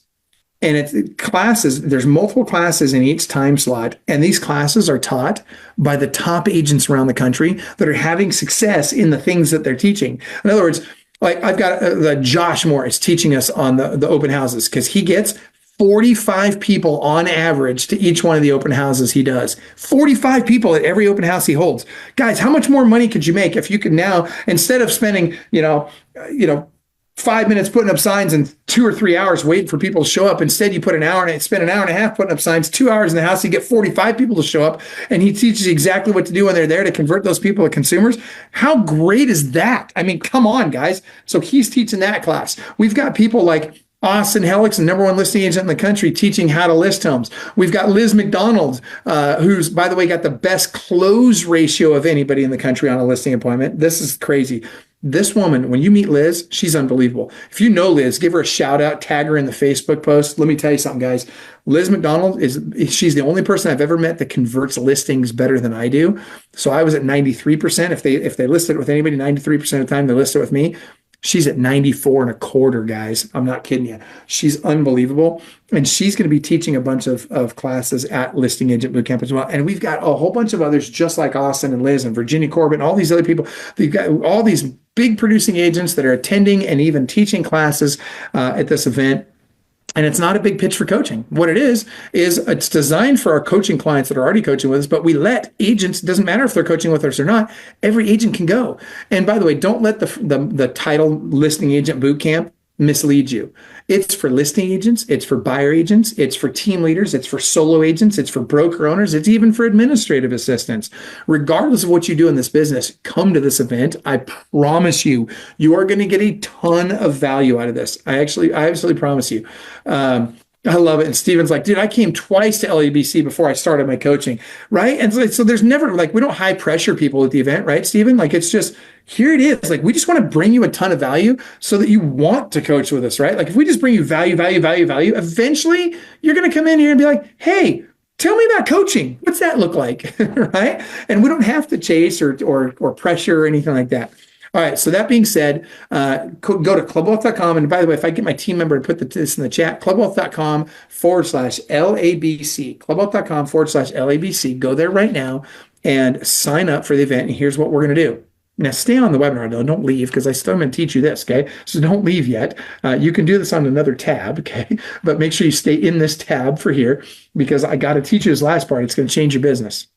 That said, when you go to the website, it's going to charge you $997. But then what they're going to do, anybody that signs up today, we're going to go in and tonight after midnight, we're going to go in and we're going to refund you half of that money. So it's only $497 that you're paying for your ticket. Okay.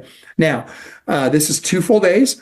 It's in Nashville, Tennessee. You do not need to get a car. The hotel is at the airport, okay? And it's a brand new hotel. We will, once you sign up, we'll send you the information for the hotel so you can sign up there. And don't think that you're going to be able to just show up and not buy a ticket, because I got news for you. They won't allow anybody in a hotel that is on our list. You know, like, in other words, you can't be a real estate agent, be in the hotel without being at our event, essentially, is what it comes down to. And why is that? Because a lot of people have tried to sneak in the past, and we're not cool with that, because it costs us a lot of money. We don't make money on these events. If we're lucky, we break even. Sometimes we're lucky enough to break even.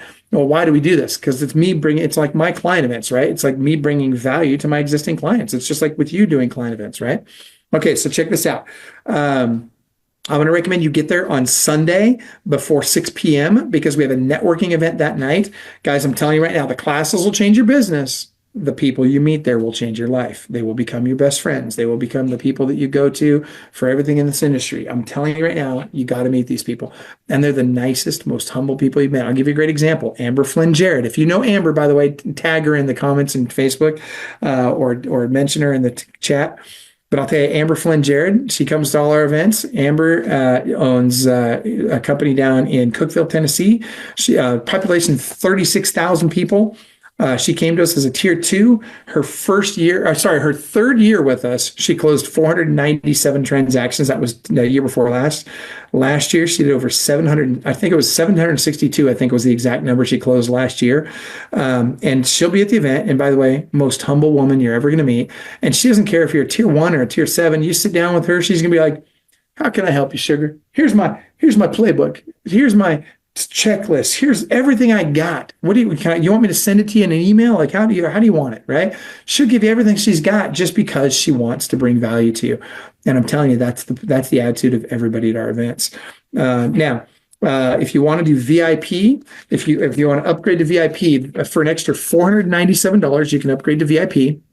And VIP, what you get, because you can't go to all these sessions at the same time, right? So there's going to be a bunch of sessions you wanted to go to that you weren't able to make it to. So what we do is we take all the PowerPoints from every session in the entire event and we put them in a physical book, and you get that book when you're in VIP. In addition to that, we also record all of the sessions and we give you all of the video recordings from all of the sessions as well. And so, guys, it's freaking awesome. I'm telling you right now, once you've done VIP, you'll never go back. And by the way, as if that's not valuable enough, it is, by the way. If you're getting more than $497 worth of value out of that. But guess what else we do? We'll give you lunch both days. We will literally buy you lunch both days. So you're in the VIP lunch, which is where all the ballers are. You want to be around the top agents in the world? Be in VIP at the event, right? And that way you don't have to go off site to get food and et cetera, right? So you're able to network more. We also give you the VIP party on night 2. Now watch this, the VIP party this year. If you're a country music fan, type in country in the chat. I want to see how many country music fans I got on here today, because this one's huge. This is actually really big. So there's a guy, we got some country music fans. Check this out. Have you ever heard of Tracy Lawrence? Tracy Lawrence, Paint Me a Birmingham. That song ring a bell to you, right? So that guy is going to be doing a private concert for us on the rooftop of the hotel on night 2 for everybody that's in VIP. And so it's limited to, I think we can only get, I can't remember if it's 250 people or how many people it is, but there's a limit on how many people we can do for the concert. And I don't know if you're probably more hip than I am. I'm not a very hip guy, so I didn't know this. But there's a guy named DJ Silver, who apparently is pretty popular, who's also DJing that night for us while Tracy Lawrence is singing. So guys, this is going to be awesome. I'm so excited about this. It's going to be great. So anyway, you get all of that and more when you're in our VIP at the event. So that said, let me tell you about what the event looks like in terms of the guarantee. So first of all, there's 3 rules at our events. Number 1, you can drink all you want, but if you get sloppy, you go home. You don't get to come back. We don't do sloppy at our events, right? I don't care if you drink. Just don't get sloppy and be a problem for everybody else, right? Rule number 2. And by the way, if you want to get sloppy and do crazy stuff, right, then go to Inman, right? Go to Carr. Like, you can do stuff like that there. That's fine, but that's not our events, okay?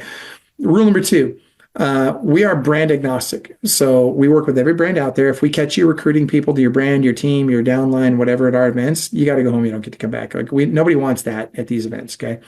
And along those lines, the final rule number 3, it's very important to me personally because I have a wife and a daughter. Guys, if we catch you hitting on somebody that's not your spouse, then guess what? You get to go home. You don't get to come back. We're not a meat market. Again, if you want that, go to Inman, go to 5 Star, go to one of these other events, but definitely do not come to our event if you're looking for a meat market, because that's not what we are. The ladies do not come to our event to be hit on and pawed at. Okay. They come to build relationships, to build their business, and nobody wants to have to explain to their family what happened at the freaking event. So we're very, very protective of that. Okay. Now here's the guarantee at the event. And by the way, I'm almost here. We're going to teach this in just a second. Guys, at our event, if you don't agree by the end of the event that it's the absolute best event you've ever been to in real estate, and that you're going to make at least an extra $100,000 in the first 12 months after coming to the event, then guess what? I won't just give you your money back. I'll give you 200% of your money back. And I'll buy you a first class ticket back home. And I'll pay for a limo from the airport to your house. Guess what? You got to leave right then. You can't stay for day 2. Guess how many people have ever asked me for their money back? Nobody. And we've been offering this for over a decade, and nobody's ever asked me for their money back at one of our events. I promise you it'll be the best event you've ever attended. All right. Now, that being said, by the way, if you're a member of a team, your price is only $397.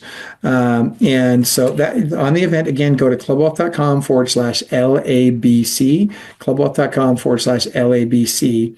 And you can get your ticket there. All right. Now, and again, we'll refund you we'll refund you half of the money that you pay online, so that if you do it today, right, you got to do it before midnight tonight, then we'll refund you half of it. So it's only $497 for you, and not $997. Okay. Next. I want to tell you really quick about group coaching. We have a group coaching program at Club Wealth. If money's a little bit tight, or maybe you're just not ready to go to an event yet, or maybe you're not ready to bite off one-on-one coaching yet, well, dip your toe in the water with us with group coaching. And I'll tell you, it's the best group coaching program on the planet. It's normally only $97 a month, $97 a month. You can start and stop at any time. There's no long-term commitment. When you do it today, while we're on this call, if you go to clubwealth.com/group, clubwealth.com. Amara, thank you so much for putting that in there. I appreciate that. Clubwealth.com/group.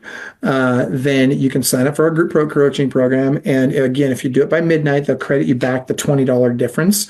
So instead of $97 a month, you'll only be paying $77 a month. And you can, like I said, start and stop at any time. Here's what you get.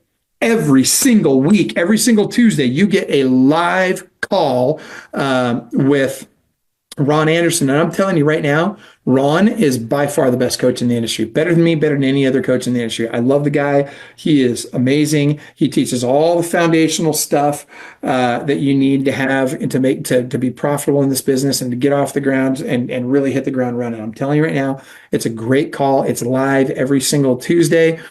So not only, and there's usually about 80 to 200 people on that call. So you'll benefit from not only questions you ask, but benefit from questions other people ask as well. And then of course he provides education, and he also gives you all the checklists and the framework for all the different systems you're going to need in your business on that call. If you miss a call for some reason, you get all the archived calls. It's no big deal. It's all included, right?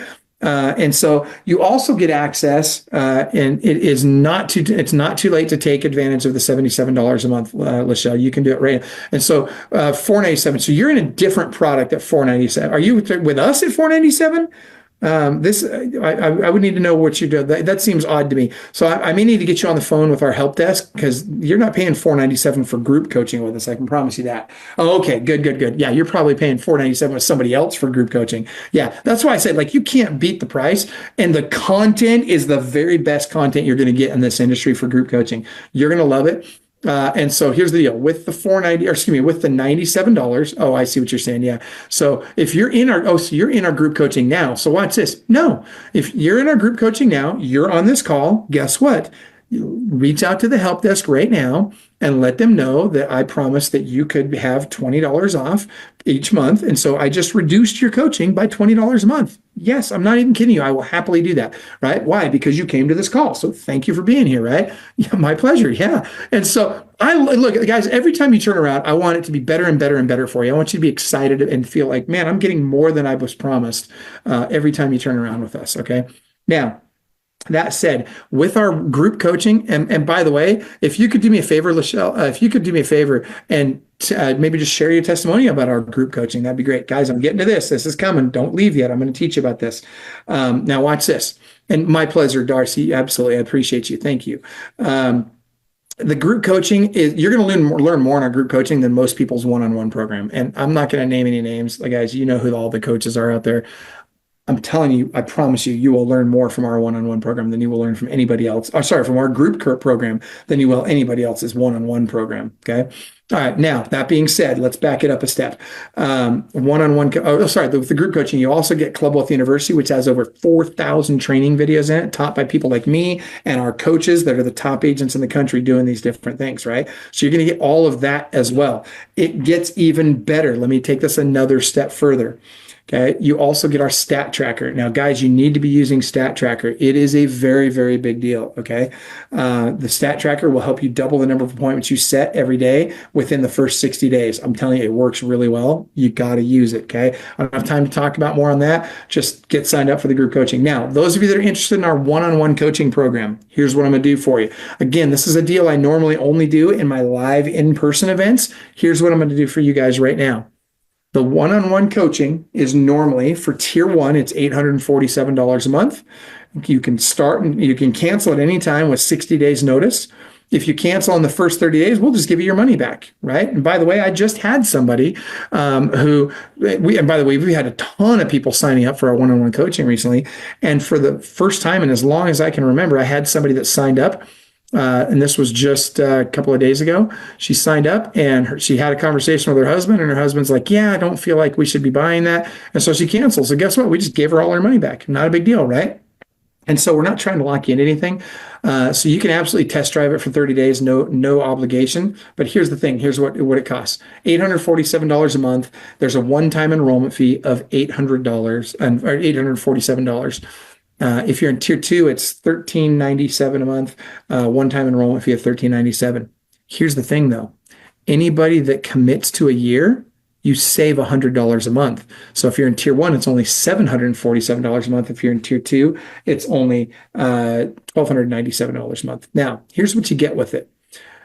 Something that's very unique to Club Wealth is every one of our clients has a coach that sells more real estate than they do. That's no other coaching company has that. Nobody. Not only that, you get to choose your coach. So here's how it works. If you're in tier one, your coach is in tier two. If you're in tier two, your coach is in tier three. If you're in tier three, your coach is in tier four, and so forth. No other coaching company offers that. Why? Because it's hard to do. Okay. It takes a lot of organization. And by the way, it's not as profitable as running a coaching company where I can pay somebody by the hour to recite stuff out of a book. Right. And so guess what? We have the very best coaches on the planet, and we pay them well. Why? Because we want you to get the very best coaching on planet Earth. I don't have time to go into all the details of all that you get. I will tell you this. We don't do half-hour calls. We do hour-long calls. We also give you unlimited calls throughout the month. You also get mastermind calls for you, for your team. For guys, I'm telling you, we're going to give you more than you can possibly consume. Okay, I promise. Now, here's the guarantee with the coaching. The guarantee is if you don't actually make an extra $100,000 in your first year coaching with us, and you've done what your coach has advised you to do, then guess what? We will literally give you 100% of your money back. Guess how many people have ever asked us for their money back on coaching? 0. And we've been offering that since 2014. So north of 10 years now, over a decade now, we've been offering that. And nobody's ever, and we've run thousands of people through our coaching program. Nobody's ever asked us for their money back. Guys, you can't beat that. Okay. And why do we do that? Because it's for real. It's legit. It works. I'm not just trying to, guys, I made a lot more money selling real estate than I'll ever make as a coach. Okay. I don't need your money. I make plenty of money on my investments to live my life. Okay. It's not about that for me. Okay. So I don't need this to be this huge profit center for me. So what do I care about? We care that it moves the needle for you. I care that it has an actual result for you, that you actually get results of it, and that you eventually start investing in real estate so that you can choose whether or not you're going to stay selling real estate or not. And so that you can choose to teach your kids how to do this so that we have a strong middle class for my grandkids too. Right. All right. You get the point. All right. So that being said, the one-on-one coaching is phenomenal. Now, again, those of you that are interested in I'm just going to throw these last couple things out, and then we're doing this. It's going to give me 5 more minutes. Here we go. Mortgage. If you're interested in learning more about mortgage, or you want to talk to my daughter about, being, how is she doing these investment property loans, or what would it look like to have her, being one of your lender partners, type in mortgage in the chat, and I will have Madison reach out to you. If you want to learn more about the Black Hat CRM, the AI, all that stuff, type in Black Hat, and I'll have them reach out to you about that. If you're interested in joining a team or just want to learn more about what it would be like to join a team, type in join a team in the chat, and I will have one of our people reach out to you. I just need to know, I'll need to know what area you're in, and I'll have one of our team leaders in that area reach out to you, one of our coaches that's a team leader. Now, on the rentals, again, if you want to learn more about that, type investing or partner on that, and I'll reach out to you about that. What we'll do is we'll send you the link to that call that we're going to do. The health share, I haven't talked to you guys about this. I'm going to share this with you in 2 seconds. Here it is. If you think healthcare is too expensive in America, I agree. Would you be surprised if I told you that I pay $462 a month for myself, my wife, my son, my daughter, and my son-in-law, 5 adults, $462 a month. It's the best coverage I've ever had. When I broke my shoulder, I can go to any doctor I want with this coverage. When I broke my shoulder, my good wife, she found the orthopedic surgeon for the Seattle Seahawks. That's the guy that fixed my shoulder. Okay. And by the way, type in HealthShare and I'll get you a link on how to do that. Super affordable, best coverage I've ever had. Oh, and by the way, it includes chiropractic, dental, and vision. And oh, by the way, I'll take it a step further. They even pay $100 a month toward my group, my health club membership. So it's like I'm paying $362 a month for 5 adults. Are you freaking kidding me? Like best healthcare out there I've ever had. All right, next, the last thing I'm going to say before I teach you this. If you recruit to a team, brokerage, or downline, if you have any need for recruiting, I want you to write this down, or I want you to just type in recruiting into the chat. And the reason for that is I'm going to get you information about a company called Corded. We started using these guys 8 months ago. We love their product. It's like Market View Broker meets Broker Metrics meets Broker Kit meets a CRM for recruiting meets really good AI for recruiting, all rolled into one. And it's phenomenal data. I get great cell phone numbers, great, actual valid email addresses. It's fantastic. And I also get valid information on their production. It is a fantastic program. If you guys are interested in learning more about that, type recruiting into the chat and I will have someone send you a link. It'll be the Club Wealth link to get you a discount on their product. Okay. All right. That said, can you guys look at me before I get started on this? Are there any other questions before you guys get started signing up for the event? No? Okay, fantastic. So watch this. We're going to talk about this really quick. It's going to take me about 5 minutes to teach you this last principle. And I promise you this. David's like, yes, bring it, David. All right, I'm just kidding. All right, so check this out. You're going to love this. All right, guys. Like, this is one of my favorite things to teach because it's so easy to learn. And when you learn this, I promise you, it's going to change how you sell real estate. Okay. And you're going to get a lot more money on every single transaction, whether it's a buyer or a seller.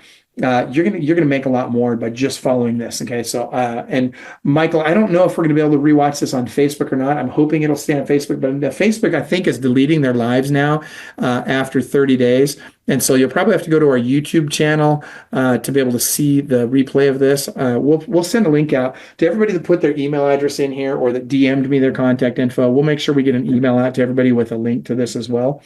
And assuming the technology doesn't screw up on us, right? Okay, so there's 3 menus I want you to use in your business. Now, here's the problem. First of all, most of you are telling people what you charge. You have to stop telling people what you charge because what you're doing is you're issuing an ultimatum. You're saying basically, hey, if you don't pay me this, I'm not going to work with you, right? That's an ultimatum. Nobody likes that. Instead, what you need to do is you need to give them options, okay? So I want you to use a menu-driven system, right? Now watch this. Here's how this works. So draw this on a piece of paper, okay? Just draw that. Now I want you to write down basic, standard, and premium. Okay? Basic, standard, and premium, okay? Now, I'm going to do a seller menu because it's something that everybody's going to need to use at some point. I'm going to go through this really fast, but I want you to copy this exactly like I do it, okay? Super easy. So above basic, and by the way, you can't share this with anybody because you'd be violating the Sherman Antitrust Act if you do.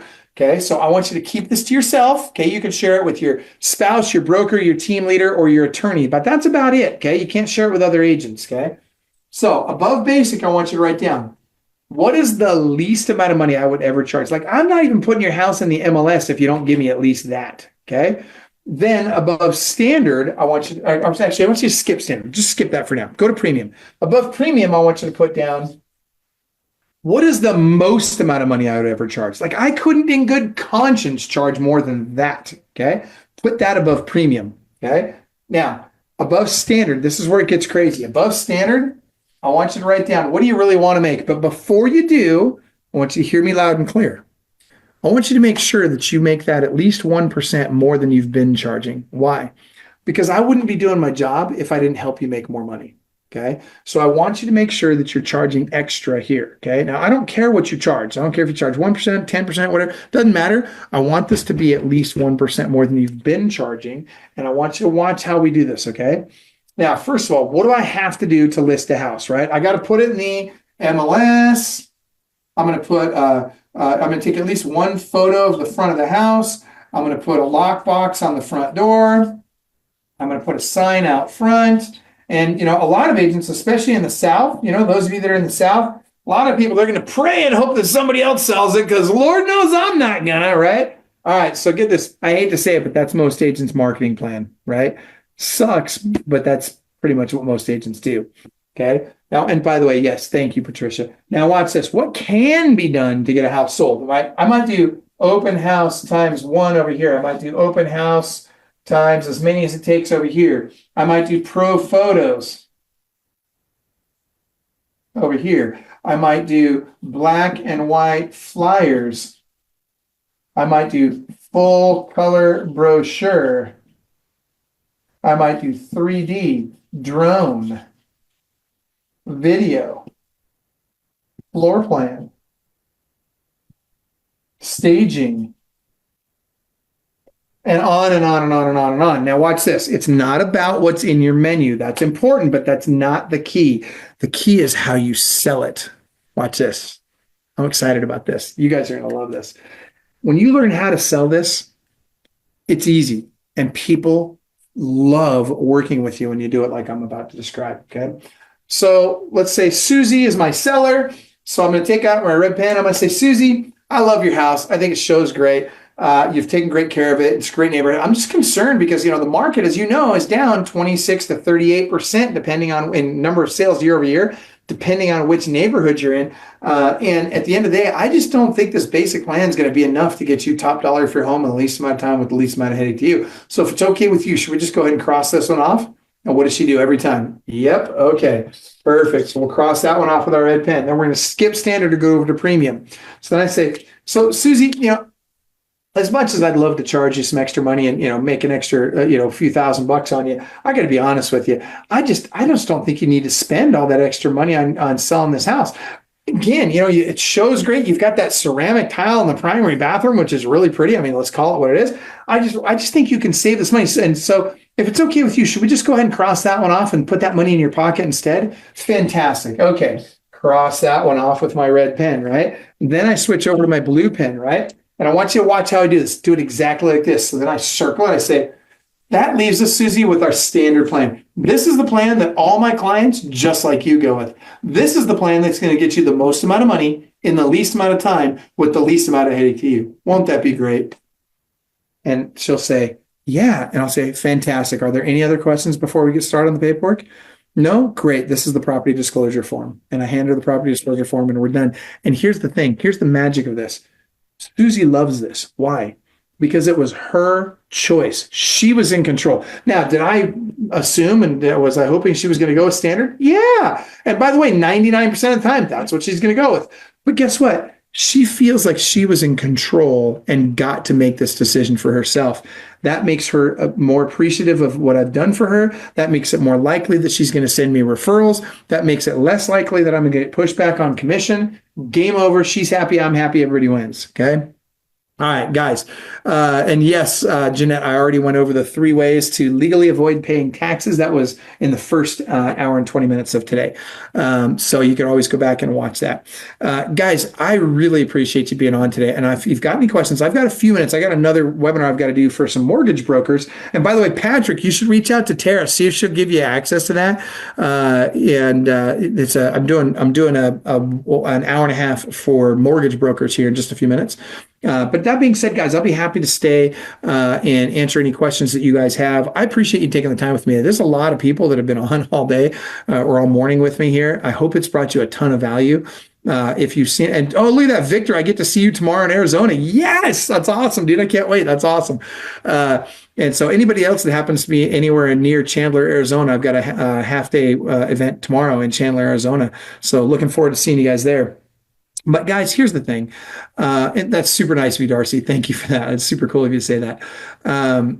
Look, I would love to work with you guys. Okay. I really would. And look, I'm not very politically correct and I piss people off with some of the stuff I say about politics sometimes, but just know this. I don't care which side of the aisle you fall on. I'm happy to help you out. I just want to help you and your family have a better life. I want you to make more money. I want you to be able to spend more time with your family. And do the things that you guys enjoy doing. And it's easiest for me to do that if you're part of Club Wealth, right? Because then I'll have engagement with you on a regular basis and I'll be able to help you out with stuff. And oh, David, now I know who you are, David. Yeah, I remember that picture. We got some stuff we got to talk about, brother. But that being said, guys, connect with us in one of these ways. Get signed up for the event. I'll tell you, you'll love the event. I promise. Just get signed up for the event or sign up for the group coaching or come to, sign up for the one-on-one coaching in some way. Get engaged with us. Here's the thing. I can promise you this. It will make a difference. It'll help your business grow. And it'll help you make more money. And I promise the ROI will be there. It really will. And if you look across the industry, we have a track record of, and you ask anybody, and even the people that don't like me, and there's people that love Club Wealth and don't like me, right? But I'll tell you this, you ask even the people that don't like me, and they'll even tell you, they'll say, look, you know what? It's undeniable that Club Wealth and Michael have helped more agents go from tier 1 and tier 2 to tier 5 than any other coaching company on the planet. And that's a big thing to say. But I'll tell you this, that's what matters to me, right? Because when I get you to those levels, you'll get to have a life, you get to be with your family, and you get to have the money to go enjoy it, right? So my wife, Tara, hold on. Can you come here real quick? Oh, she hates this, but I'm going to do it anyway. Come on, get over here. Come on. She freaking hates this. But my wife just walked into my office. Oh, I got to lower this because she's kind of short. She's like 5 foot nothing. But if you guys haven't met my wife, can I just tell you, this is Tara, and I just love her so much. I tell you right now, I was going to stop traveling to do seminars, and we had this conversation at the end of last year. I said, look, I can't handle it anymore being away from you all the time. And I said, I'm not going to do it anymore unless you're going to go with me. And so, much to her dismay, Tara started traveling with me, and it's been great for me. And there she goes, I love you, sweetie. It's been great for me. She's trying to hurry me up because I got to get to this other event. But it's been great for me, and I think it's been a challenge for her. But guys, man, if you get a chance to meet her in person, that woman runs all our businesses. I'm telling you right now, like I get to talk a lot. She actually runs the businesses, and she's amazing at it. So I hope that all of you get to find your Tara someday because it's really helpful to have that person as part of your world. That being said, I'm not seeing any questions from you guys right now. Hold on. Let me see if I got any. Okay, nope, I'm not seeing any questions from you guys right now. So I'm going to go ahead, and she is a rock star wife. I agree. And so I appreciate you guys all being there. And I get to see Robert. You're going to be in Atlanta with me. Thank you, brother. I'm glad to see you. I can't wait to see you there. So guys, get signed up for something with us, get engaged with us. And by the way, let me throw this out there too. I forgot to mention this, but when you're in our one-on-one coaching program, you always get access to me. So those of you, and I know some of you are on the call right now, anybody that's in our one-on-one coaching program, guys, if you ever need a call with me, just let the office know. And if I got to get up at 3:00 in the morning to do a call with you, I'll be happy to do that. Okay. I'm going to do whatever it takes. Here's the thing you're going to find out about me. I'm the toughest SOB in this business, right? Like I'm that guy people love to hate, but here's what I can promise you. I will love on you and I will help you more than any other coach in the planet. You have no idea. Like I will go to the ends of the earth to help you more than any other coach on planet Earth. I promise you that. I will absolutely wear myself out to help you have success and happiness in your life. So with that said, love you guys. Appreciate you being on. And if you could, please, it'd mean a lot to me if you could share this, maybe go on the Facebook feed and find, if you're on the webinar version here, maybe go find this on Facebook on my personal profile. And if you could maybe just tag somebody in it that you think would get value out of it, maybe hit share on it, share it to your profile or whatever. It'd mean a lot to me. I'd really appreciate it. And that being said, remember, get out there, be disciplined, and you can do this, guys. I'm telling you right now, you can do it right now in this market. You can do it in your area, and you can do it right this minute. I'm telling you guys, there's so much opportunity out there right now. It's not even funny. I mean, this is crazy opportunity market right now. So that being said, have an awesome day. I appreciate you guys, and we'll see you next time. Take care. Oh, wait. Hold on. I almost forgot. Oh, I totally blew this. I almost forgot to tell you.